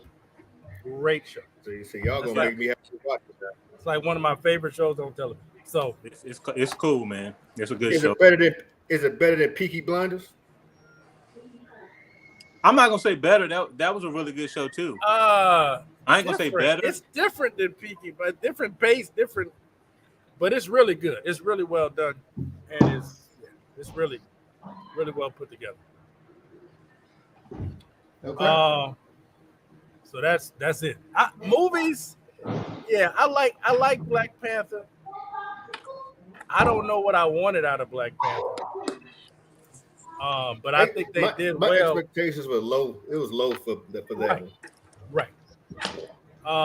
Top Gun, like yeah, it's been said. I was overall, those are two good ones, but I was disappointed over all the movies this year, so I didn't really focus too much. Yeah, on movies been lacking this year. I ain't even go to a theater a lot this year. Yeah. If I really think about it. Okay. Ain't nothing been out but Top Gun and Black Panther. I don't think nothing else been out. Well, Puss in Boots Part 2 is out. Okay. Well, My baby watched that on streaming though. Anybody see Black Adam? Was that good? No. I ain't watched it. I don't know. See what? Black Adam. Black Adam. No, well, I talked to somebody and they said it was too much. Yeah. So rolled out. But too much. Huh? I heard that first 7 minutes of it is you just got it. Somebody said Black Adam tried to play devil's advocate. Yeah. The first 7 minutes is very, very, very demonic. Yeah. So I don't watch them type of movies. Me neither, my brother. That's why when Smitty Woo asked me to go, I say, nope. But let me tell you something. Let me tell you something. You know what's funny? We all love the same. We all brothers. We all do the same thing. We ain't with that demonic stuff. We ain't with that talking to the afterlife. We ain't about all that stuff. But all y'all gonna sit up here and act like T'Challa ain't going to the afterlife and talk to his daddy and his ancestors. Ain't nobody blink when that happened, did y'all? It was a mind. It was a construct of the mind. It was a dream. No, that was okay. Well, if it was a dream, if it was a dream, it was one that he needed to pray afterwards. Because he was communicating with folks that was dead. Hey, man, I ain't gonna trip out on this mushroom again. Hey, so y'all saying if it's psychedelic, it's cool. That's between him and his guy boss. Right. I'm saying, Got nothing to do with me. I'm saying if you have a problem, there's a 1-800 number. Addiction is real. Then people in Wakanda gone off that flower, and they need help. So, I hope they get help. Well, my stuff is going to be kind of said already. Top Gun is my movie. I think I've seen it 4 times. 4 Why times. so many times, Woo? Golly. I win my Identify as a middle-aged white male there. That with a nipples on the jacket on. I don't think I've ever seen a movie 4 times at the theater in my life. So here's He went there in the members only jacket and a white tee. Yeah, he had a white tee and members on the jacket. He rented a motorcycle roll. So I seen it 4 times because of this reason. So I saw it first because I wanted to see my brother away. So I went to go see it one time by myself because nobody wanted to see it, right? Okay. My family. Then I took my family to go see it. Okay. A couple other times, I was just out somewhere, and I was like, I had to stay in the area for a little bit. I couldn't go back home, so I'm like, let me go to movies. What's going on right now? Top Gun was playing. I was like, hey, nothing else was playing good. That sounds wild. That's a lot. Well, nothing else playing? Nothing else Sneaking there, watching. I could have gone to see that movie Brothers with that gay movie. Why would you go see that? Why wouldn't you see that? I mean, you hadn't seen it 4 times. I mean, why? Yeah. So essentially, I mean, 4 times, as Dave Chappelle would say, is a lot. Okay. So I watched the movie one more time than Mike saw Black Panther, yet I'm getting Black Panther has an all-female lead. so You know what? And I don't think a lot of people talk about that. Black Panther wasn't made for us. Mm-mm. That was a chick movie. That was a what movie? It was a chick movie. Really? Think about The it. new Black Panther was the greatest There was dramatic female action movie of all time. There was one male. Okay, so other than like the villain, it was like all females. You know what I'm saying? Even the what's the dude who was friends with T'Challa? Baku. He had a couple lines, but that was all female. That was a female movie. So have y'all seen the Woman King? Man, that's garbage. We ain't gonna discuss no Woman King. Well, how many times you seen it? How many times you seen it? I haven't seen it at all, but I was. It's horrible. Viola Davis is a queen. Whoa. Yeah, Mike, tell him how you feel, brother. What do you say? Viola Davis, one of the worst actresses. It's stupid. You should say that for I said it. Whoa, that's I said crazy. Yeah, that's crazy. Yeah. But Mike, you let the snot bubble come out of nose and fences. Yeah, you can't fake a snot bubble. That's the greatest thing she ever did. I'm right here with you right now. That's the greatest thing she ever did. Other than that, she's a horrible actress. Wow. So I gotta disagree with that one. Yeah. What movie you like from Viola Davis outside of Fences? She was real good in The Color Purple. That was her mama. No, I'm just joking. Wasn't she in The Help? She was. Negro, you like The Help? No, I'm just saying. I'm talking about Julia Tone. Wasn't she in The Help? Smart. No, I said that. I You said see she why I was said in shit The cool? Help. All that stuff's so dumb, man. The Help was a good movie. It taught us about what was happening during that time. I didn't know that was a thing. Man, bump Viola Davis and the horse she rode in on. She was in Antoine Fisher. Doing what? You Google it. I don't know. I don't know. I'm just looking at IMDb. Woman King was horrible, Smitty. Well, I saw the first 5 minutes and the last 6 minutes just to make sure the white man died. Have y'all seen Emancipation yet? Oh my gosh! Don't plan I to. watched the first 5 minutes of it. I couldn't watch it. Emancipation? Yeah, but Will Smith, he's a slave. It's on Apple TV. I can't see the first. That's on Will Smith as a slave. It's on I don't Apple. watch Apple be TV everything. or something, ain't it? Yeah, it's on Apple. No, I haven't seen. I just saw like a little commercial for it the other day, but I want to check it out. Man, the first 3 minutes of the movie, Will Smith, come on, get your hands off me. He got that from Denzel. Stole that from Denzel, man. Hey, what up, Darwin? What up, Darwin? So wait, did Jamie call me a chauvinist? Yeah, he did. Thank you. Thank you, Jamie. So you're doing good, man. So as far as my shows, there's a couple. I'm still big on Abbott Elementary. Oh, not about that show. That's a good show. That's a really good, wholesome show. And it's like the only show. There. It's the only show.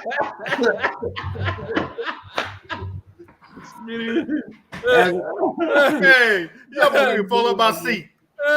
So then also a couple shows that I did like and did surprise me, which aren't really shows. They're kind of like miniseries. So the Murder Inc. documentary was good. And also the Murdochs was very, very good. The Murdochs. Oh, yeah. I just said that. Yeah. That was basically the show Succession on HBO basically took that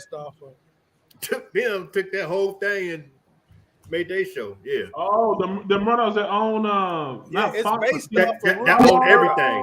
That own everything. That makes sense because the daddy and it's very, very good. If you really just see like when you're a powerful, white guy, you can get away with anything. But we already knew that. You know what I'm saying? This isn't breaking news, but you just really see all of that in action. You know what I'm saying? But it just really puts you into the mind of people of the more you own, the more you want. Like it's never enough. You got to have more. You got to have more. You got to have more. You got to have more. that's why Psalms. I rock with that. That's why Psalms. Let me find the scripture. Oh Lord! I'll send you scripture later. So that's what we got. So we went through everything. The last thing that we need to discuss, last thing that you need to do for me, is give me your I said it moment. No, you skipping a topic. Yeah. Oh, my bad. Yeah. My bad. I apologize. My apologies. And you go first. You go first. You go first this time. Moment of the year. Chris Rock getting slapped. I would, I saw that happening when it happened. I thought it was maybe at first. At first, I thought it was maybe part of it, because Chris Rock took that slap like a champ, and he, you know what I'm saying, he was very poised. But once everything started, getting yelled from off stage, and I knew it was going down, basement. But yeah, man, that's my moment of the year. The Chris Rock slap heard around the world. What about you, Jim? Hey, did all y'all see it live, or did you just see it after the fact? I wasn't watching the awards. Y'all was watching the awards? Yeah, actually was. Yeah, actually You was. feel bad now, Shell, but yeah. We were at Uncle Rod and A. Hazel's. I was reading my We're Bible. very cultured over here, Shell. Hey, this dude right here, hilarious. Say it again, Shell. What was you doing? I was reading my Bible. I didn't see and practicing the new kingdom melodies, because they change, so you got to stay on They top of it. do. And they got They the do. original songs as well, and that's a lot. It's a lot. So, Shell, what was your moment of the year? My moment, Kanye West losing $1 billion in 30 seconds. Oh, Man. I'm about to go DEFCON. Kanye, hey, Kanye is a topic all to himself, dog. No, seriously, because it showed something. It showed something. It's just like, okay. And obviously, I'm not anti-Semitic, or nothing like that. How do we know that? But how do we know He that? didn't say something racist. As Kyrie said, if we all knew where we came to lose from. this whole show. Because He they said, look, look, I'm just saying, I'm not racist, but Once I'm again, the anti-Semitic, thoughts and opinions but of the guests on the Smitty Woo Show is opinion and it's for entertainment purposes only. Now, Shell, continue. The Jews. he's the guy might not be well, is what I'm saying. he ain't been well for 20 years. What you mean? No, yeah, I guess you can say that, but when I look at that statement, it's just like you had to know what you were doing would cause that, whether it was right or wrong, for them to respond that way or whatever. You had to know that was going to cause some flack, so it's almost like you wanted it to happen. Now, Shell, just for clarity, who is them? I'm not going to say it because, like Dave Chappelle said, once you mention, them and Jews, after that, you never know how it's going to turn out. Like he said, he was right. Kanye West got in so much trouble, Kyrie Irving got in trouble. I have strong ties to the Jews, and I love it. Why did you start your statement? Why you start your statement like that? I do. Strong ties to the Jews. I do. And they have accepted me, and I love them. Mike be at the park with the megaphone, hollering at him, hollering with him. I love me some Jews. I love You wearing all black. The black man. So you got the So you got the They always been flat. good to me. You got Kanye West. What about you, Mike? What was your No, moment I ain't of the done with year? Kanye, man. Come on. Nah, dude. My moment of the year, you know what? It probably would be the Will Smith slap, but I got a different perspective. I He didn't like slap that him for hard Will. enough. Yeah, he didn't slap him hard enough for me. Like you don't make fun of no man wife. Wife and kids are always off limits. In my mind, even for a comedian, especially But the like joke, you in front of. that joke was light. That was It ain't light. about that joke. It's about the 30 other ones he said about her. He was talking, like, you go back and look at the footage from the other Oscars and the other stuff, he was talking greasy about this man's wife. Like, real greasy. And he's still talking greasy about her. And everybody taking up for him like, oh, Will Smith wouldn't have did that to such and such. Chris Rock a man. He not a man. Defend yourself, Funk. Stop, don't, like, I'm with Will Smith. I think But like, Mike, balance is wrong, but sometimes it's needed. But he wasn't. That's the But only he thing he wasn't. understood. But let me ask you a question. Punk Will went into Smith. hiding Will for months Smith. after he got slapped, and that's what Will he needed. wasn't mad initially, though, bro. He wasn't It ain't mad. about He that. wasn't mad initially. He was laughing. That's the point, though. It's about he loved his wife He enough to was see cool that. till his wife looked at her. His wife gave him the eye. Nah. You know what it was? Yeah. All of them been there. He ain't see the hurt in his wife's eyes, and he probably didn't like it initially, but he an actor. He one of the greatest actors of all time, so you laugh it off. But he saw that she couldn't laugh it off this time. Yeah. But here's my. I done been there with my wife, where somebody done said something and you brush it off and she can't. Well, then it's go time after that. Here's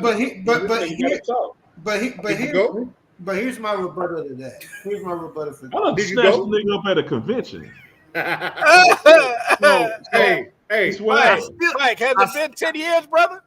Don't incriminate yourself now. I don't care. But here's why I say as your attorney, I'm gonna allegedly, chill, brother. Allegedly, I snatched somebody. Allegedly, you snatched him up. But here's the difference here, in my opinion. Well, he didn't took the hat off. When a person is being talked about and they are in the same field, it's different. Like to me, if Chris Rock would have talked about Denzel Washington's wife, it would have been different because she's not a public figure, right? But let me ask you this: how many people ever made fun of Denzel and his wife? His wife is not a public figure. But she's not a public figure. But I don't think that's allowed, is it?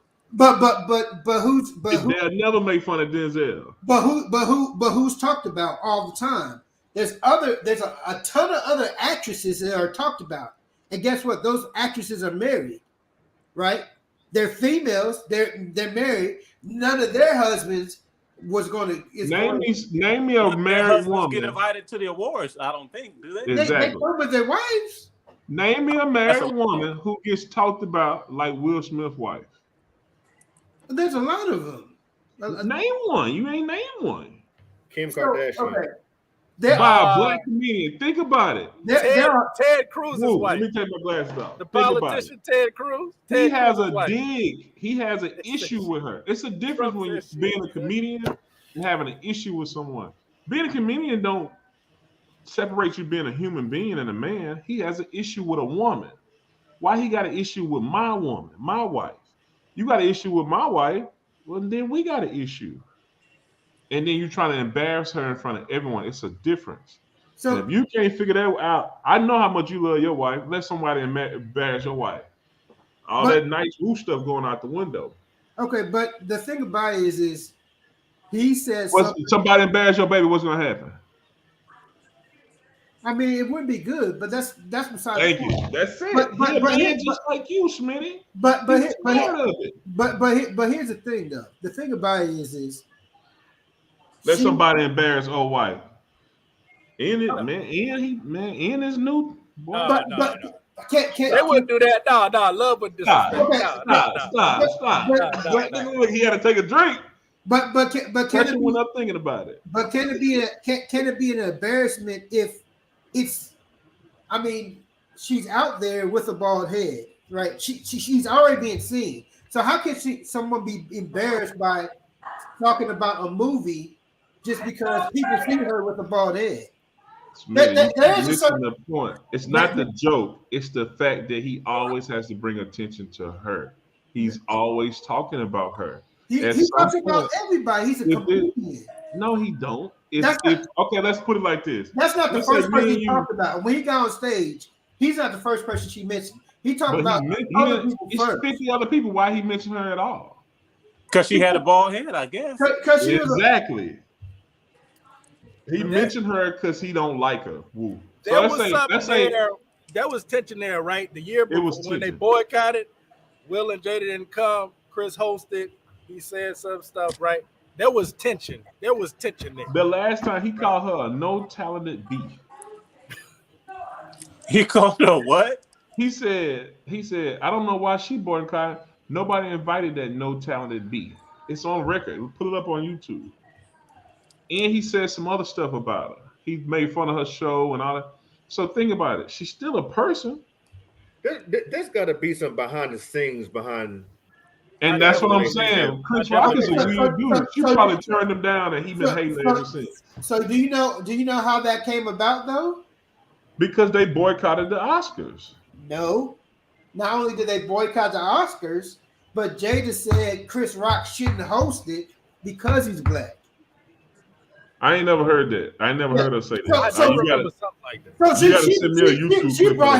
she brought him into the situation saying, "Okay, you should boycott with us." So you and maybe he should have, but he a coon. Okay, but where'd that come from? I stand on that. From what? From him letting old boy talk crazy. Who was that was talking crazy? Jerry Seinfeld was Jerry Seinfeld had to stand up for black people. Yeah. Chris Rock is a coon. Chris Rock been a coon. He always a coon. And Chris Rock was in New Jack City. He gets a pass. And he was the crackhead in New Jack City. Touche. And I stand on that. Touche. And I stand on, and I know you. If somebody disrespect your wife, well, you slapping them. You going in. All that dimples going out the window. My wife is in the public. If your wife is the most famous woman in the world, she's still a woman and she your wife. Okay. You don't let nobody disrespect your wife just because you famous. No, that nigga did the right thing. So here's my thing. I'm not so mad that he slapped him. I'm mad that he slapped him in front of millions of people. That's what he should have did. I don't agree with that. I think that's the one thing. I would have took him out of the show and tightened him up. You take him in the back and do what you got to do, but in front of millions of people, that's not a good look. Yeah. No matter how much you want to frame it about I'm defending my wife, it's not a good look to do that in front of all these. It's not a good look. I don't think it's a good look on any part. I don't think it was a good look for him to continue to make fun of that man's wife. No, I don't think it's a good look for what's name to hit him, but it happens. So let me ask you. I think he gave Will Smith some reprieve for himself because he got tired of being the most squeaky clean black man in the world, and he get to just be himself now. Just breathe. But who said he was? But I don't like white people. That's what I'm trying. White people. They don't say the Jews. But Jews. Who are my brothers? We love it. Can you say that disclaimer again? Here's the thing. We love Pursuit of Happiness. The thing about it's one of my favorite movies. It makes us think about money. The thing you gotta think about is we talk. Well, do you love your wife? I'm questioning, man. I don't like that you taking up for Chris Rock. I don't like that. Well, the thing about it is I hope she's not gonna like that either. She gonna talk to you later on. Y'all get in the bed. If she didn't like it either, but regardless, he's still with all the things that happen to black people, right? That was not a good look for a black person. But see, that's the issue. Only black people care about making something about everything. White people never do that. When Mel Gibson was talking crazy, the white people didn't say that's a bad look against white people. He just how you know white people ain't say that? Huh? Mel Gibson was blackballed. Black people can't blackball nobody. Mel Gibson was blackballed by my brothers, the Jews.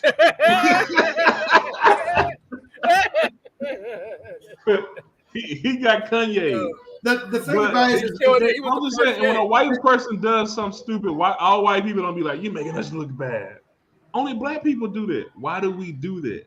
Why are we holding ourselves to one man? Hold on. I want to ask my cousin. I want my cousin to answer that question. Hey, let my cousin answer that question. We don't have enough time for me to answer that question. But let me just shorten it up and say slavery did a real number on us. It did a number on us. That's what I said. I don't represent all black men. I represent my last name, which is Phillips. And ain't nobody disrespecting no female. You don't represent the last boot? name is Phillips in front of me. Oh, Phillips is the boot. That is. It's two L's in my last name. Louisiana living. Let's go. But Smitty Woo, don't let nobody disrespect your wife. Die for that. Like I said, we're in two different type of situations. Because if you let somebody disrespect her and you living, we're in two different type of situations. You know, the people talk about Kim Kardashian like a mug. People talk about many different women in the industry. They talk about it, but Will Smith is the only one who said that you cannot joke on my wife. It wasn't about joking on his wife. It's the type. You can't call no man wife the B word with the way he was and calling her untalented. And this woman didn't happen that day. That should have been addressed back then. You can't.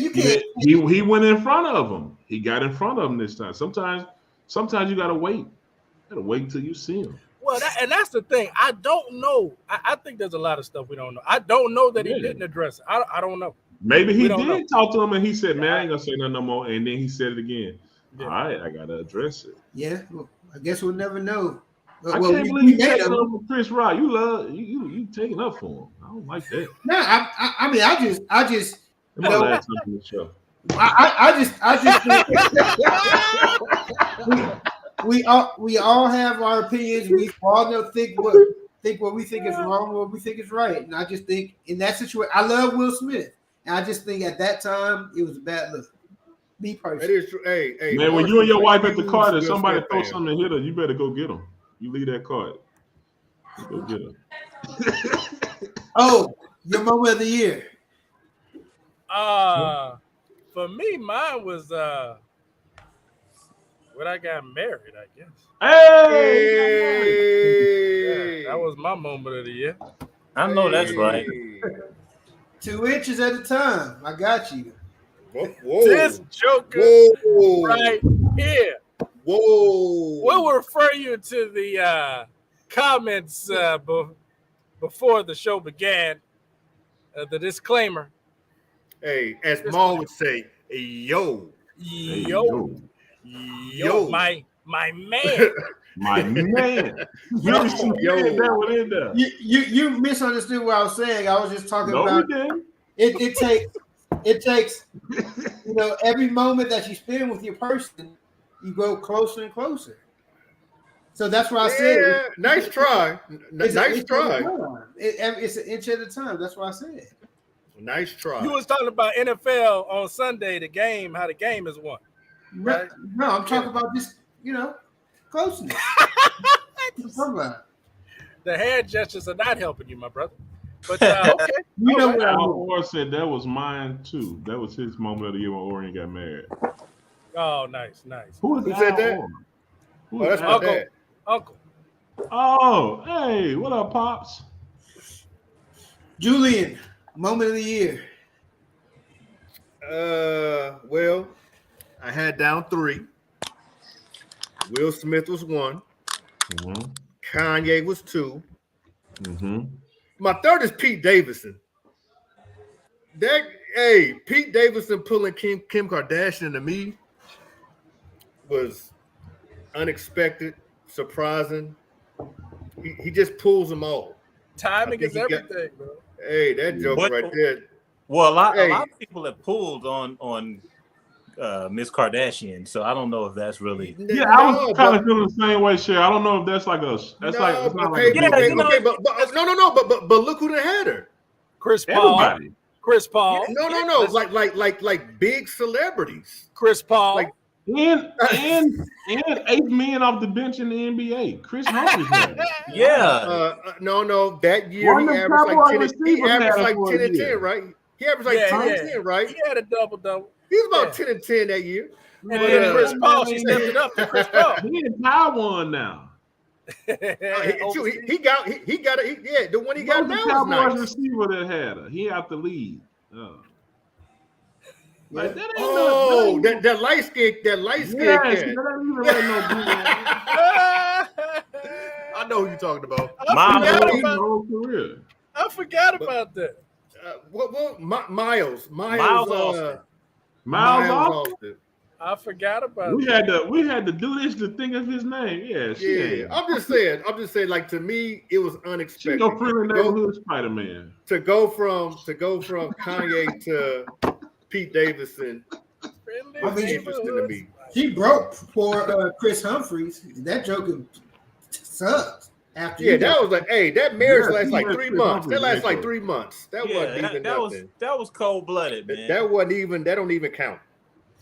But hey, Pete be pulling them, man. Should have been with B-level rappers. Yeah. I mean, how hold on. You said she all right? What that mean? She. You don't think she like? You know what? This the wrong podcast. What I'm about to ask, but. Yeah. Thank you, my brother. All right. Yeah. All right. So, Julie, sure. Julie, why don't we start with you? Yeah, I said it. What's your "yeah, I said it" moment? Okay. Bear with me. They say that Jay-Z is like Jordan, right? That's like a lot of comparisons you hear. I'm saying LeBron is Nas. Think about it. LeBron has been great for 18, 19 years, consistently. What Nas is doing in his 28, 29, 30 years in the game is unprecedented to me. There's been no player ever who's been there's no athlete, period, that's been great for 18, 19 years like LeBron. Nobody is doing what Nas has ever done. He's been his first album, great. Consistent, great. Like, there's no bad Nas album. And now there's no bad Nas album. Not at all. Not at all. There is no bad Nas album. There's some that's been okay, but there's no bad Nas album. But these you left Earth from like 03 to like 2010, huh? What you talking about? What album he dropped was bad? He put some bad albums out. No, I'm asking you to name one. You like Street Disciples? That wasn't a bad album. It was a double album. He had some heat. I just asked, you like it? He had some heat on there. Absolutely. Okay. So what Nas has done these last 2 years, dropping 4 projects in 2 years, and they all fire. What's the album when he was rapping like Cadney Lacey? You like that? That was Hip Hop is dead. That was Hip Hop is dead. He was rapping like Cadney Lacey. Okay, but hip hop, but that nice, album also had some other stuff. I mean, look, my bad. Look, that was one song. The point is, you're right. This is LeBron. LeBron has been great for a very, very long time. Nas has been great for a very long time. Just like there's been no athlete ever who's been great like Nas. I mean, great like LeBron for this long. I don't think there's been no artist, rapper anyway, who's doing what Nas has done in his career. And that's what I'm saying. From if your first album is Illmatic and your last album is KD3, come on, man. Nas is LeBron, or LeBron is Nas. Yeah, I said it. Yeah, I said it. Say something, Mr. 101. Chill. What's Yeah.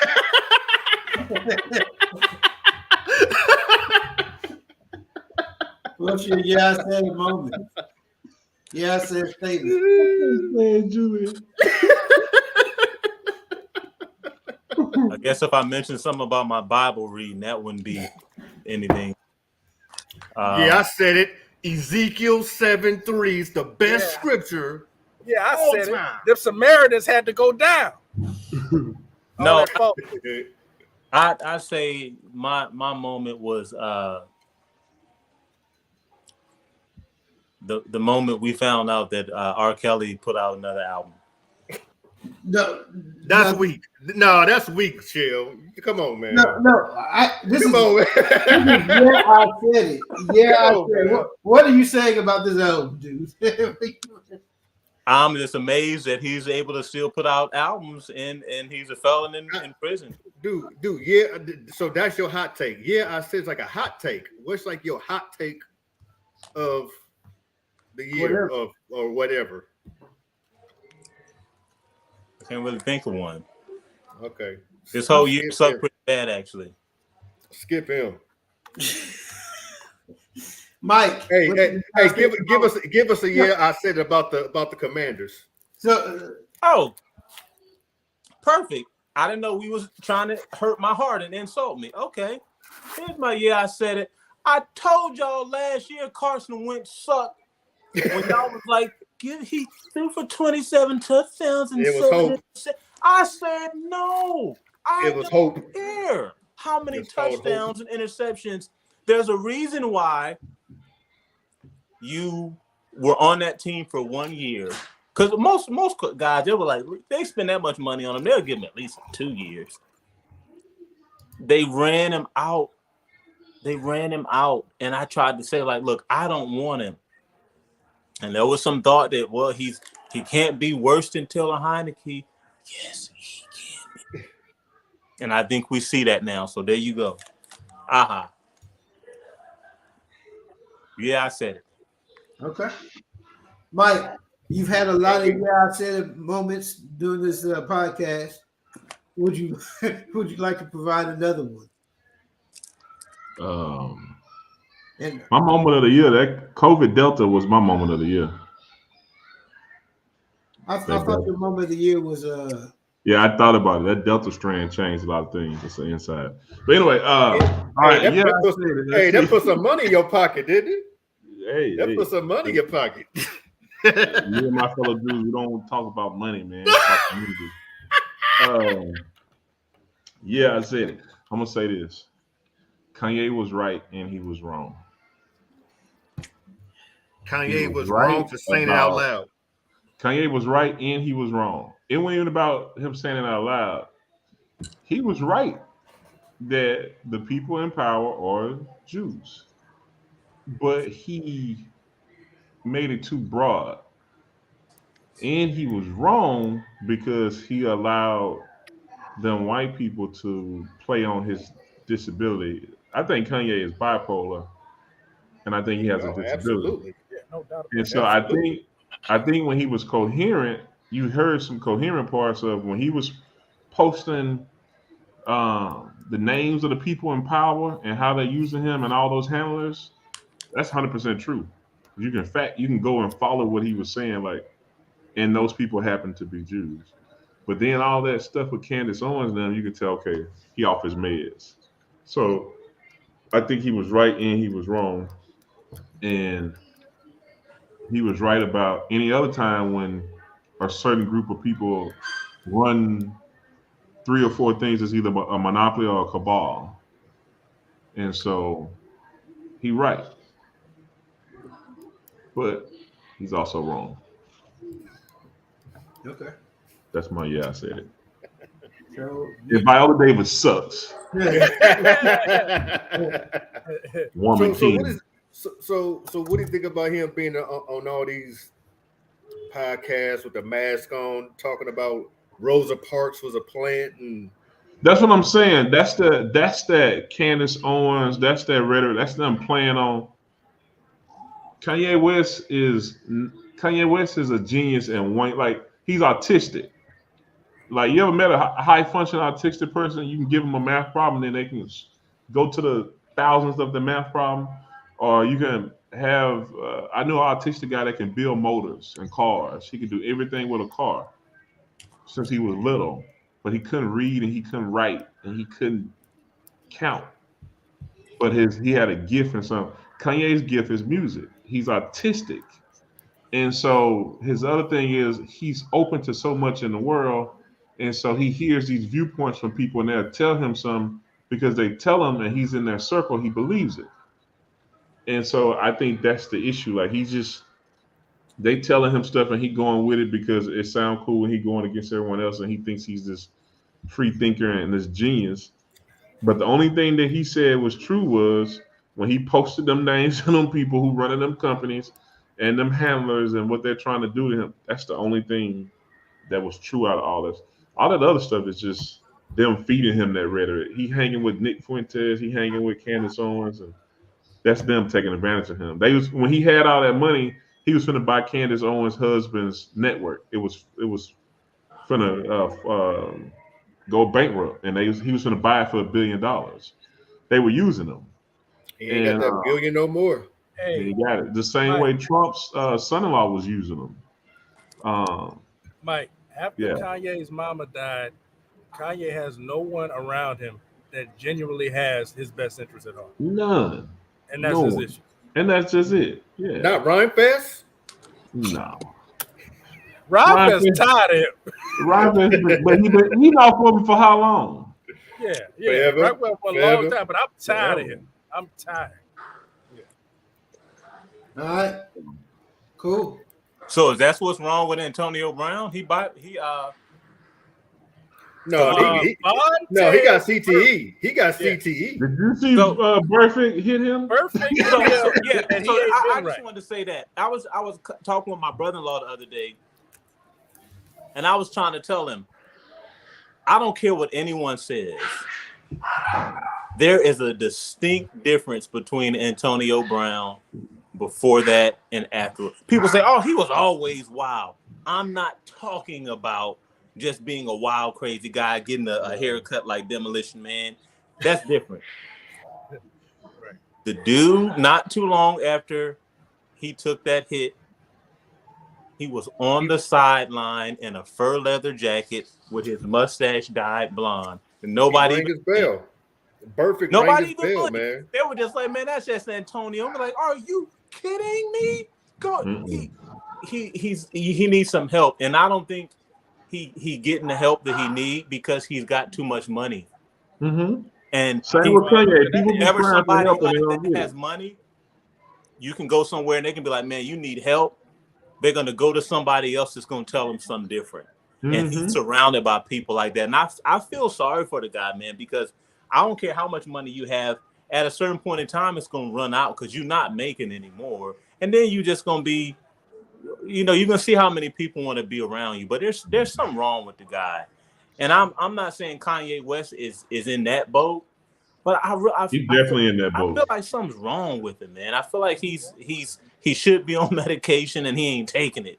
I don't feel like he's completely off, but I just feel like from time to time it's just like, man, he didn't take them pills he was supposed to take today or something. Mm-hmm. Just a little off, I think a lot of these people, they don't take pills because they feel like it stifles their creativity. And you got to be creative when you in the music business and the fashion business. Yeah. So I think that's why he don't take it. Mm-hmm. Oh, yeah, I said it. I said it. Let's talk a little bit about Young Thug and Gunna. And this is for the young This is for the young folk. I wish push and plea. I wish somebody would have broke it down to me like I'm about to break it down, right? Your favorite rapper did all he could, sacrificed all he could for the fame to get to where he wanted to go. The person who does whatever to get the fame is not the same person who lives by the moral code and is not gonna tell. It can't be, right? Those two, if I could draw a Venn diagram where they intersect, the person in the industry who's the rapper who does everything to get famous and get on is very rarely the person who's gonna hold you down and stick to his morals and not snitch. So Gunna is just a lesson in that. Your favorite rapper, he's saying he lived by the code and all that. He didn't abandon all kind of codes just to get where he at. He done stuff you don't know he did just to get to the position he's at. So it shouldn't be a surprise that Gunna said, I don't know nothing about that. I was in the studio recording, but they're gang. I know that they're gang. Y'all gonna let me go? They're gang. They're gang. What Pharrell said, best acronym of all time. Snitch. Sorry. I'm trying to come home. I'm trying to come home. And that is my I said. Beautiful. And he is a rat. Rat.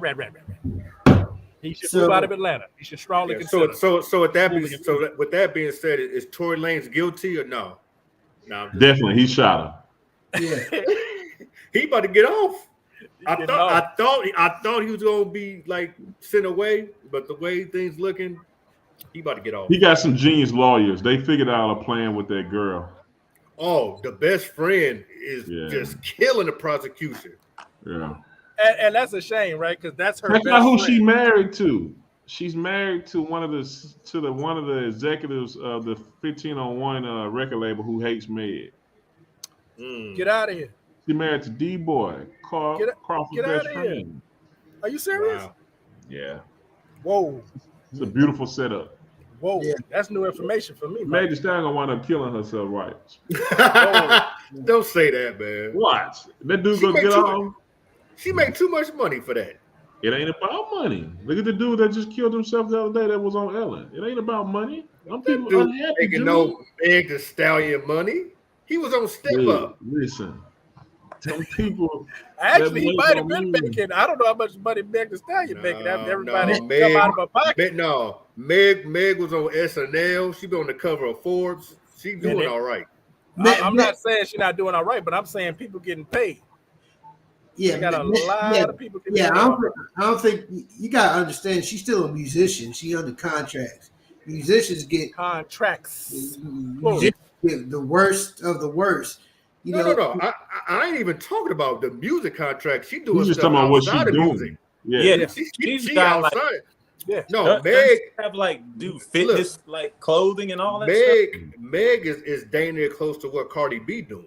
Yeah, like she out there. She making moves. I'm not refusing her money. I think she got paper. After I saw her in that doggone Incredible Hulk, I know she got paper. Yeah. Oh, absolutely. Yeah. She in movies, I ain't about that. She got paper. What I'm saying is, them people be having money and don't be happy. And in the situation she in, she really got shot. That man was showing that stuff like she really got shot. Yeah.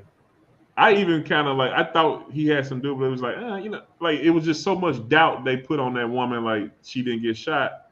And then this man, the actual surgeon was like, hey, we got video footage. Like we pulled bullets out of her feet. She was in the hospital. She got shot. It's just a matter of who shot her. So it's like a thing of, okay, he was saying she didn't get shot. Now he's saying, oh yeah, he shot her. My friend shot her. And this is a woman she grew up with, and now she's saying, well, I don't know who shot her. That's some weird stuff.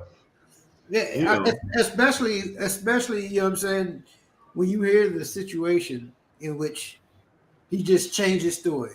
He changed the story the whole time. First, he was like, she done changed the story too. Well, the best friend then went completely rogue. Here's the issue, right? I don't think there's anyone in this case that didn't lie at one point or another, and that's why it's so hard to piece together, because everybody lied about something. Man, what if they both shot her? What if he handed the gun to her and she's like, what if she's like, you know what? They both shot her. So he was like, "Hey, dance, girl," and she was like, "Let me get some of that." So my I said the moment was, so R&B has seen a lot of great artists. R. Kelly. Yeah. Right. He the greatest. So I don't put Mike Jack in that box because he was the king of pop. He's much more than R&B, right? Mm-hmm. So when it comes to R&B, with R. Kelly and Chris Brown, second best of all time, as far as talent. You ever heard of Usher or Babyface? As far as talent, Oh, okay. talented. Oh, like overall talent? Overall talent, obviously, I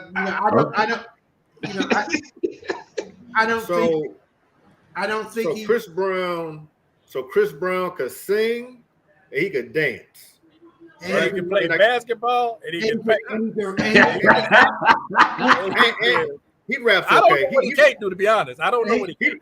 He raps okay. He raps okay. He can rap. I don't know what he can. He also does a lot of his own choreography. He does some acting. He do calligraphy? Did he say he do calligraphy too? Oh, that's He dope. does calligraphy. Yeah. I'm just saying, as far as He knits.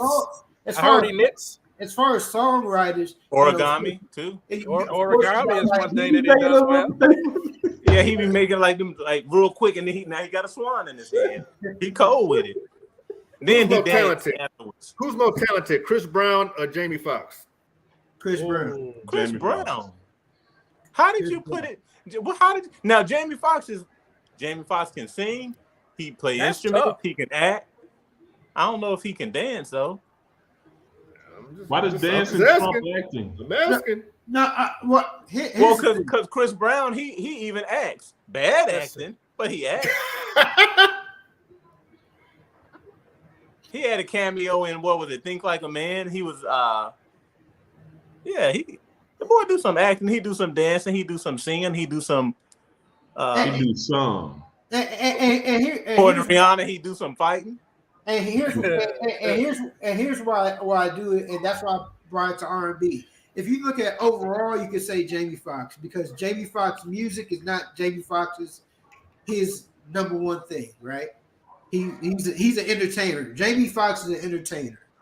You know what I'm saying? Chris Brown is an entertainer, but music is his number one thing. So yeah. Can I ask you a question? You listen to a lot of Chris Brown? Yeah. You like Chris Brown? Yes. You think you'll listen to him in 5 years? Yes.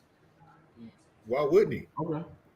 I don't know. I just wonder. Like, I think Chris Brown is like really interesting. I don't know. Hey, listen, I still listen to Yo. If Yo come on, yeah, I'm a rock. He came up in an era where the streaming is happening and the sheer volume of. There's no way I have not heard all of Chris Brown's music. Yeah, and I actually like Chris Brown, but I have not, because he produces. This is what I think of Chris Brown. I think Chris Brown is the same kind of how we were talking about the new rappers, like that form of R&B music. I don't think I'll listen to it in 5 years. I'm not a big Chris Brown fan, so maybe I'm biased, but I can listen to Usher anytime. I can listen to Babyface anytime. I can listen to Bobby Brown anytime. I can listen to, Stokely. I can listen to. You know what? The one thing, to your point, the fact that Chris Brown drops so much music, it kind of waters down the hits. Chris Brown got hits. Yeah. He got some really, really good songs. But when you add all these other songs on top of that, those great songs kind of get lost. Whereas with Usher, he drops every couple of years. I mean, it ain't even that. It ain't even the volume. But the volume matters. Like great songs can get lost in the sauce. But think about the content. What Chris Brown's saying. Chris Brown ain't number Future. No. Come on. Wow. Listen to what he was saying in his song. He talking about drugs. He talking about shit. He don't talk. About. Every song is drugs and sex. But what? Okay, but R&B. R&B is okay. But Mike, we talking about R&B. R&B now. Losing a woman. But that's R&B now. And it sucks. I'm sorry, it sucks. Okay, but the thing about R&B is primarily been about when you're a male when you're a male R&B artist. Primarily, you're talking to a female. In some stages, you're telling a story. So R&B's always been one-sided about one particular thing. No, love and sex are two different things. But sex and drug, the way it's the content, the way it's displayed is different.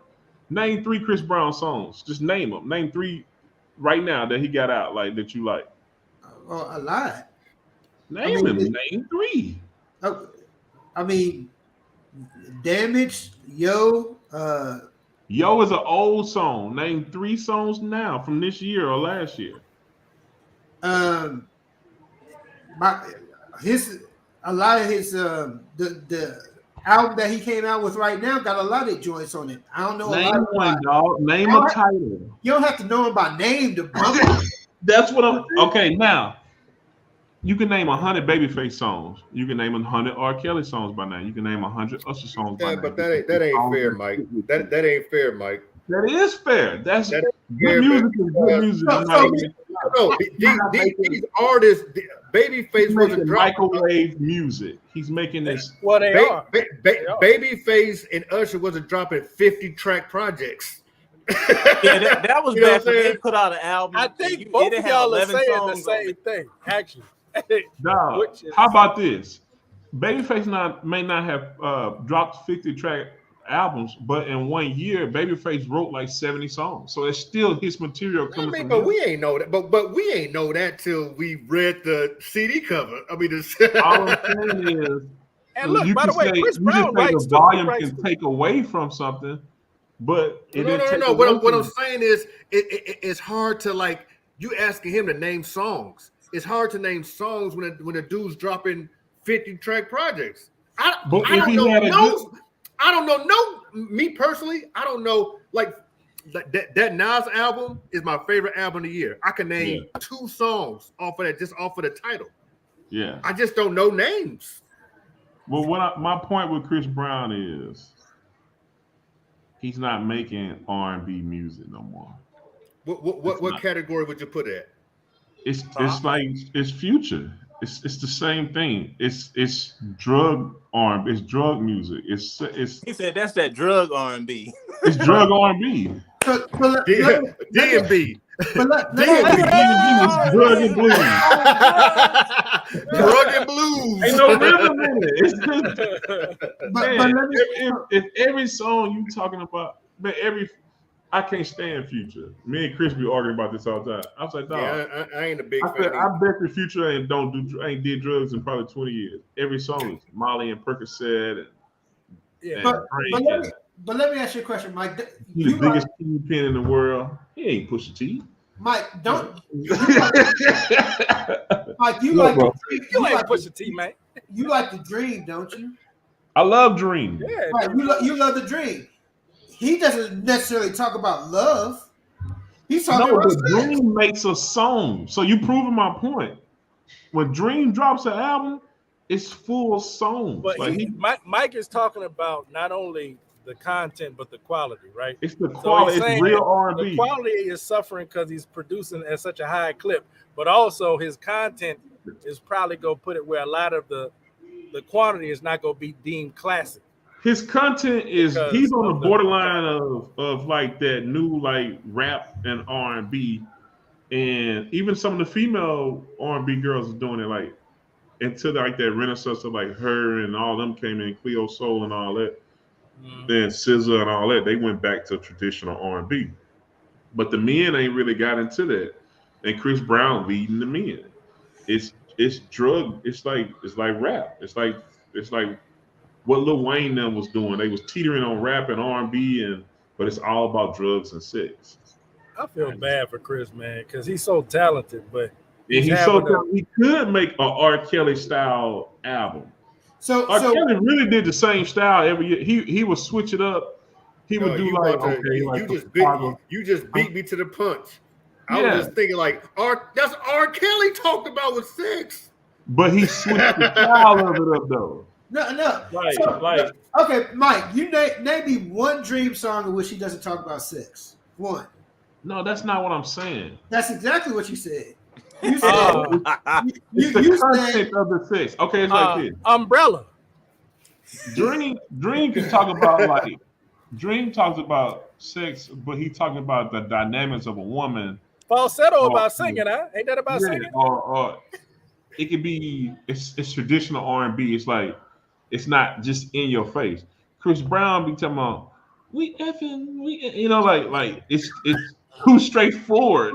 Wait. Do that one more time. And so Okay, no matter what so- people say, it's not gonna be like shit after a while. If I get my views up, do that one more time.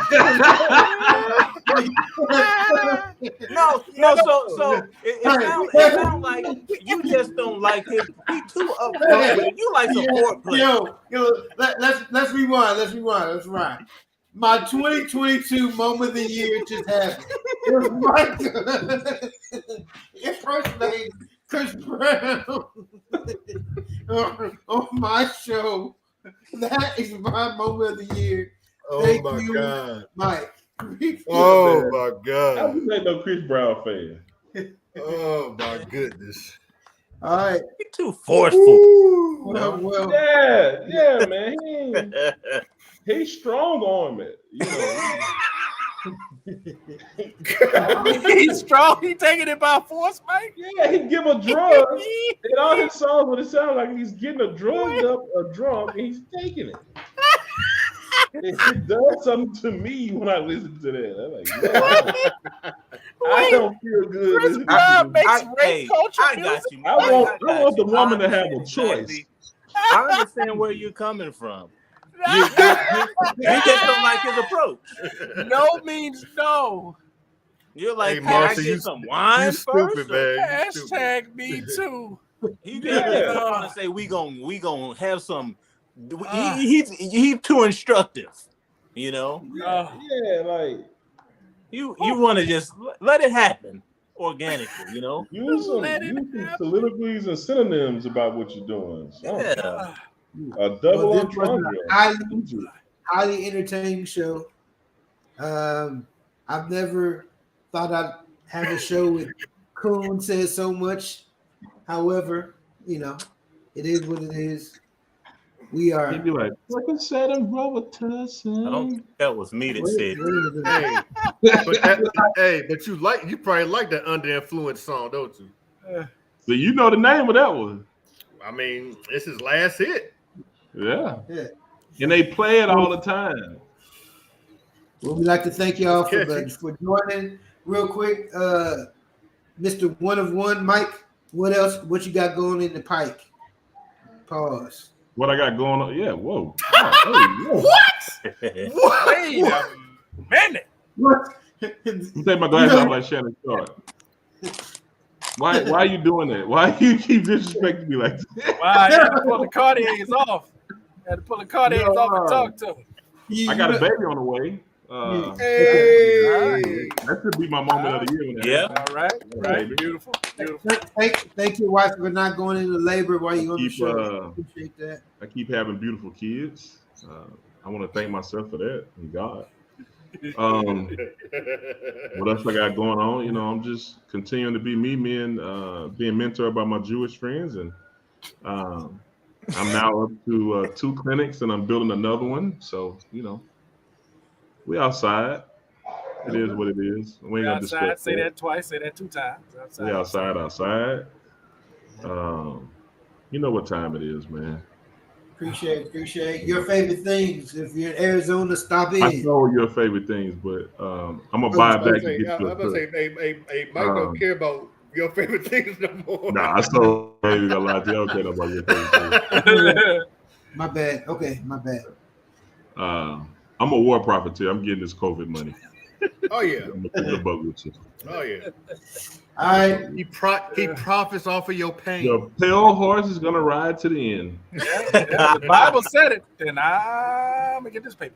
Oh, what you got going on? Anything you want to shout out? Yeah, man. I just want to shout out love and life, man, and send love and light to my brothers and Man, listen, everybody just keep being beautiful and inspirational and. Make me a nephew, nigga. That happened this past week.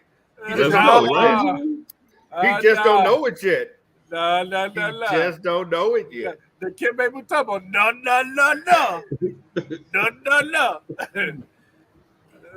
We're gonna chill on that for a minute. All right, man, love and life. Congratulations on the newly found marriage. Right. Where he find it at?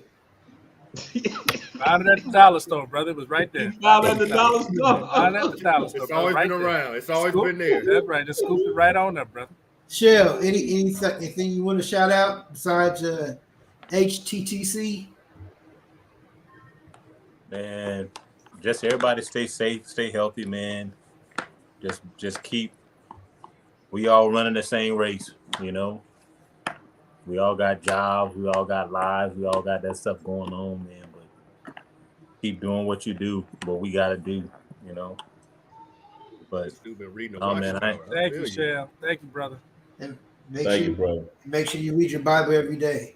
that's what I'm trying to convince y'all to do. If you will listen to me about it, just a couple of scriptures, you know. Shell said, if y'all just listen to me about it. Just listen. I've been saying. What's up with you? What's new? Man, shout out to Mr. 101. Shout out to my favorite cousin O. Shout out my fellow light-skinned brother Shell. One day he'll invite me over his crib. I don't know when. Shell got a nice house too. I like that accent lighting. I'm sure he do. I don't know. But why you always act like that, you? I heard Shell got a tiger in his backyard running around free. That don't never go to no sleepovers. Let me tell you something. He don't never get invited nowhere, but you see him everywhere though. Let me tell you something. Y'all come to my crib freely, but that's another subject. You still got my charger too. Huh? You still got my charger too. I'm gonna have to take a flight out there. You know. Oh this nigga said a flight. From the fantasy he said a flight. Yeah. Hey, it's in a drawer. Wow. It's in a drawer. Actually, I think I might have gave my wife one of your chargers. Anyway, see what I'm saying? That's what happened. Shout out to Smitty Woo, the Smitty Woo show. Hopefully, we'll be back within 6 months. We'll be back. Man, well, when you do a live show, like a road show, like Joe Budden be doing? When you go on the road? Well, I thought I was invited to Arizona. I was going to do a Super Bowl live. No. That was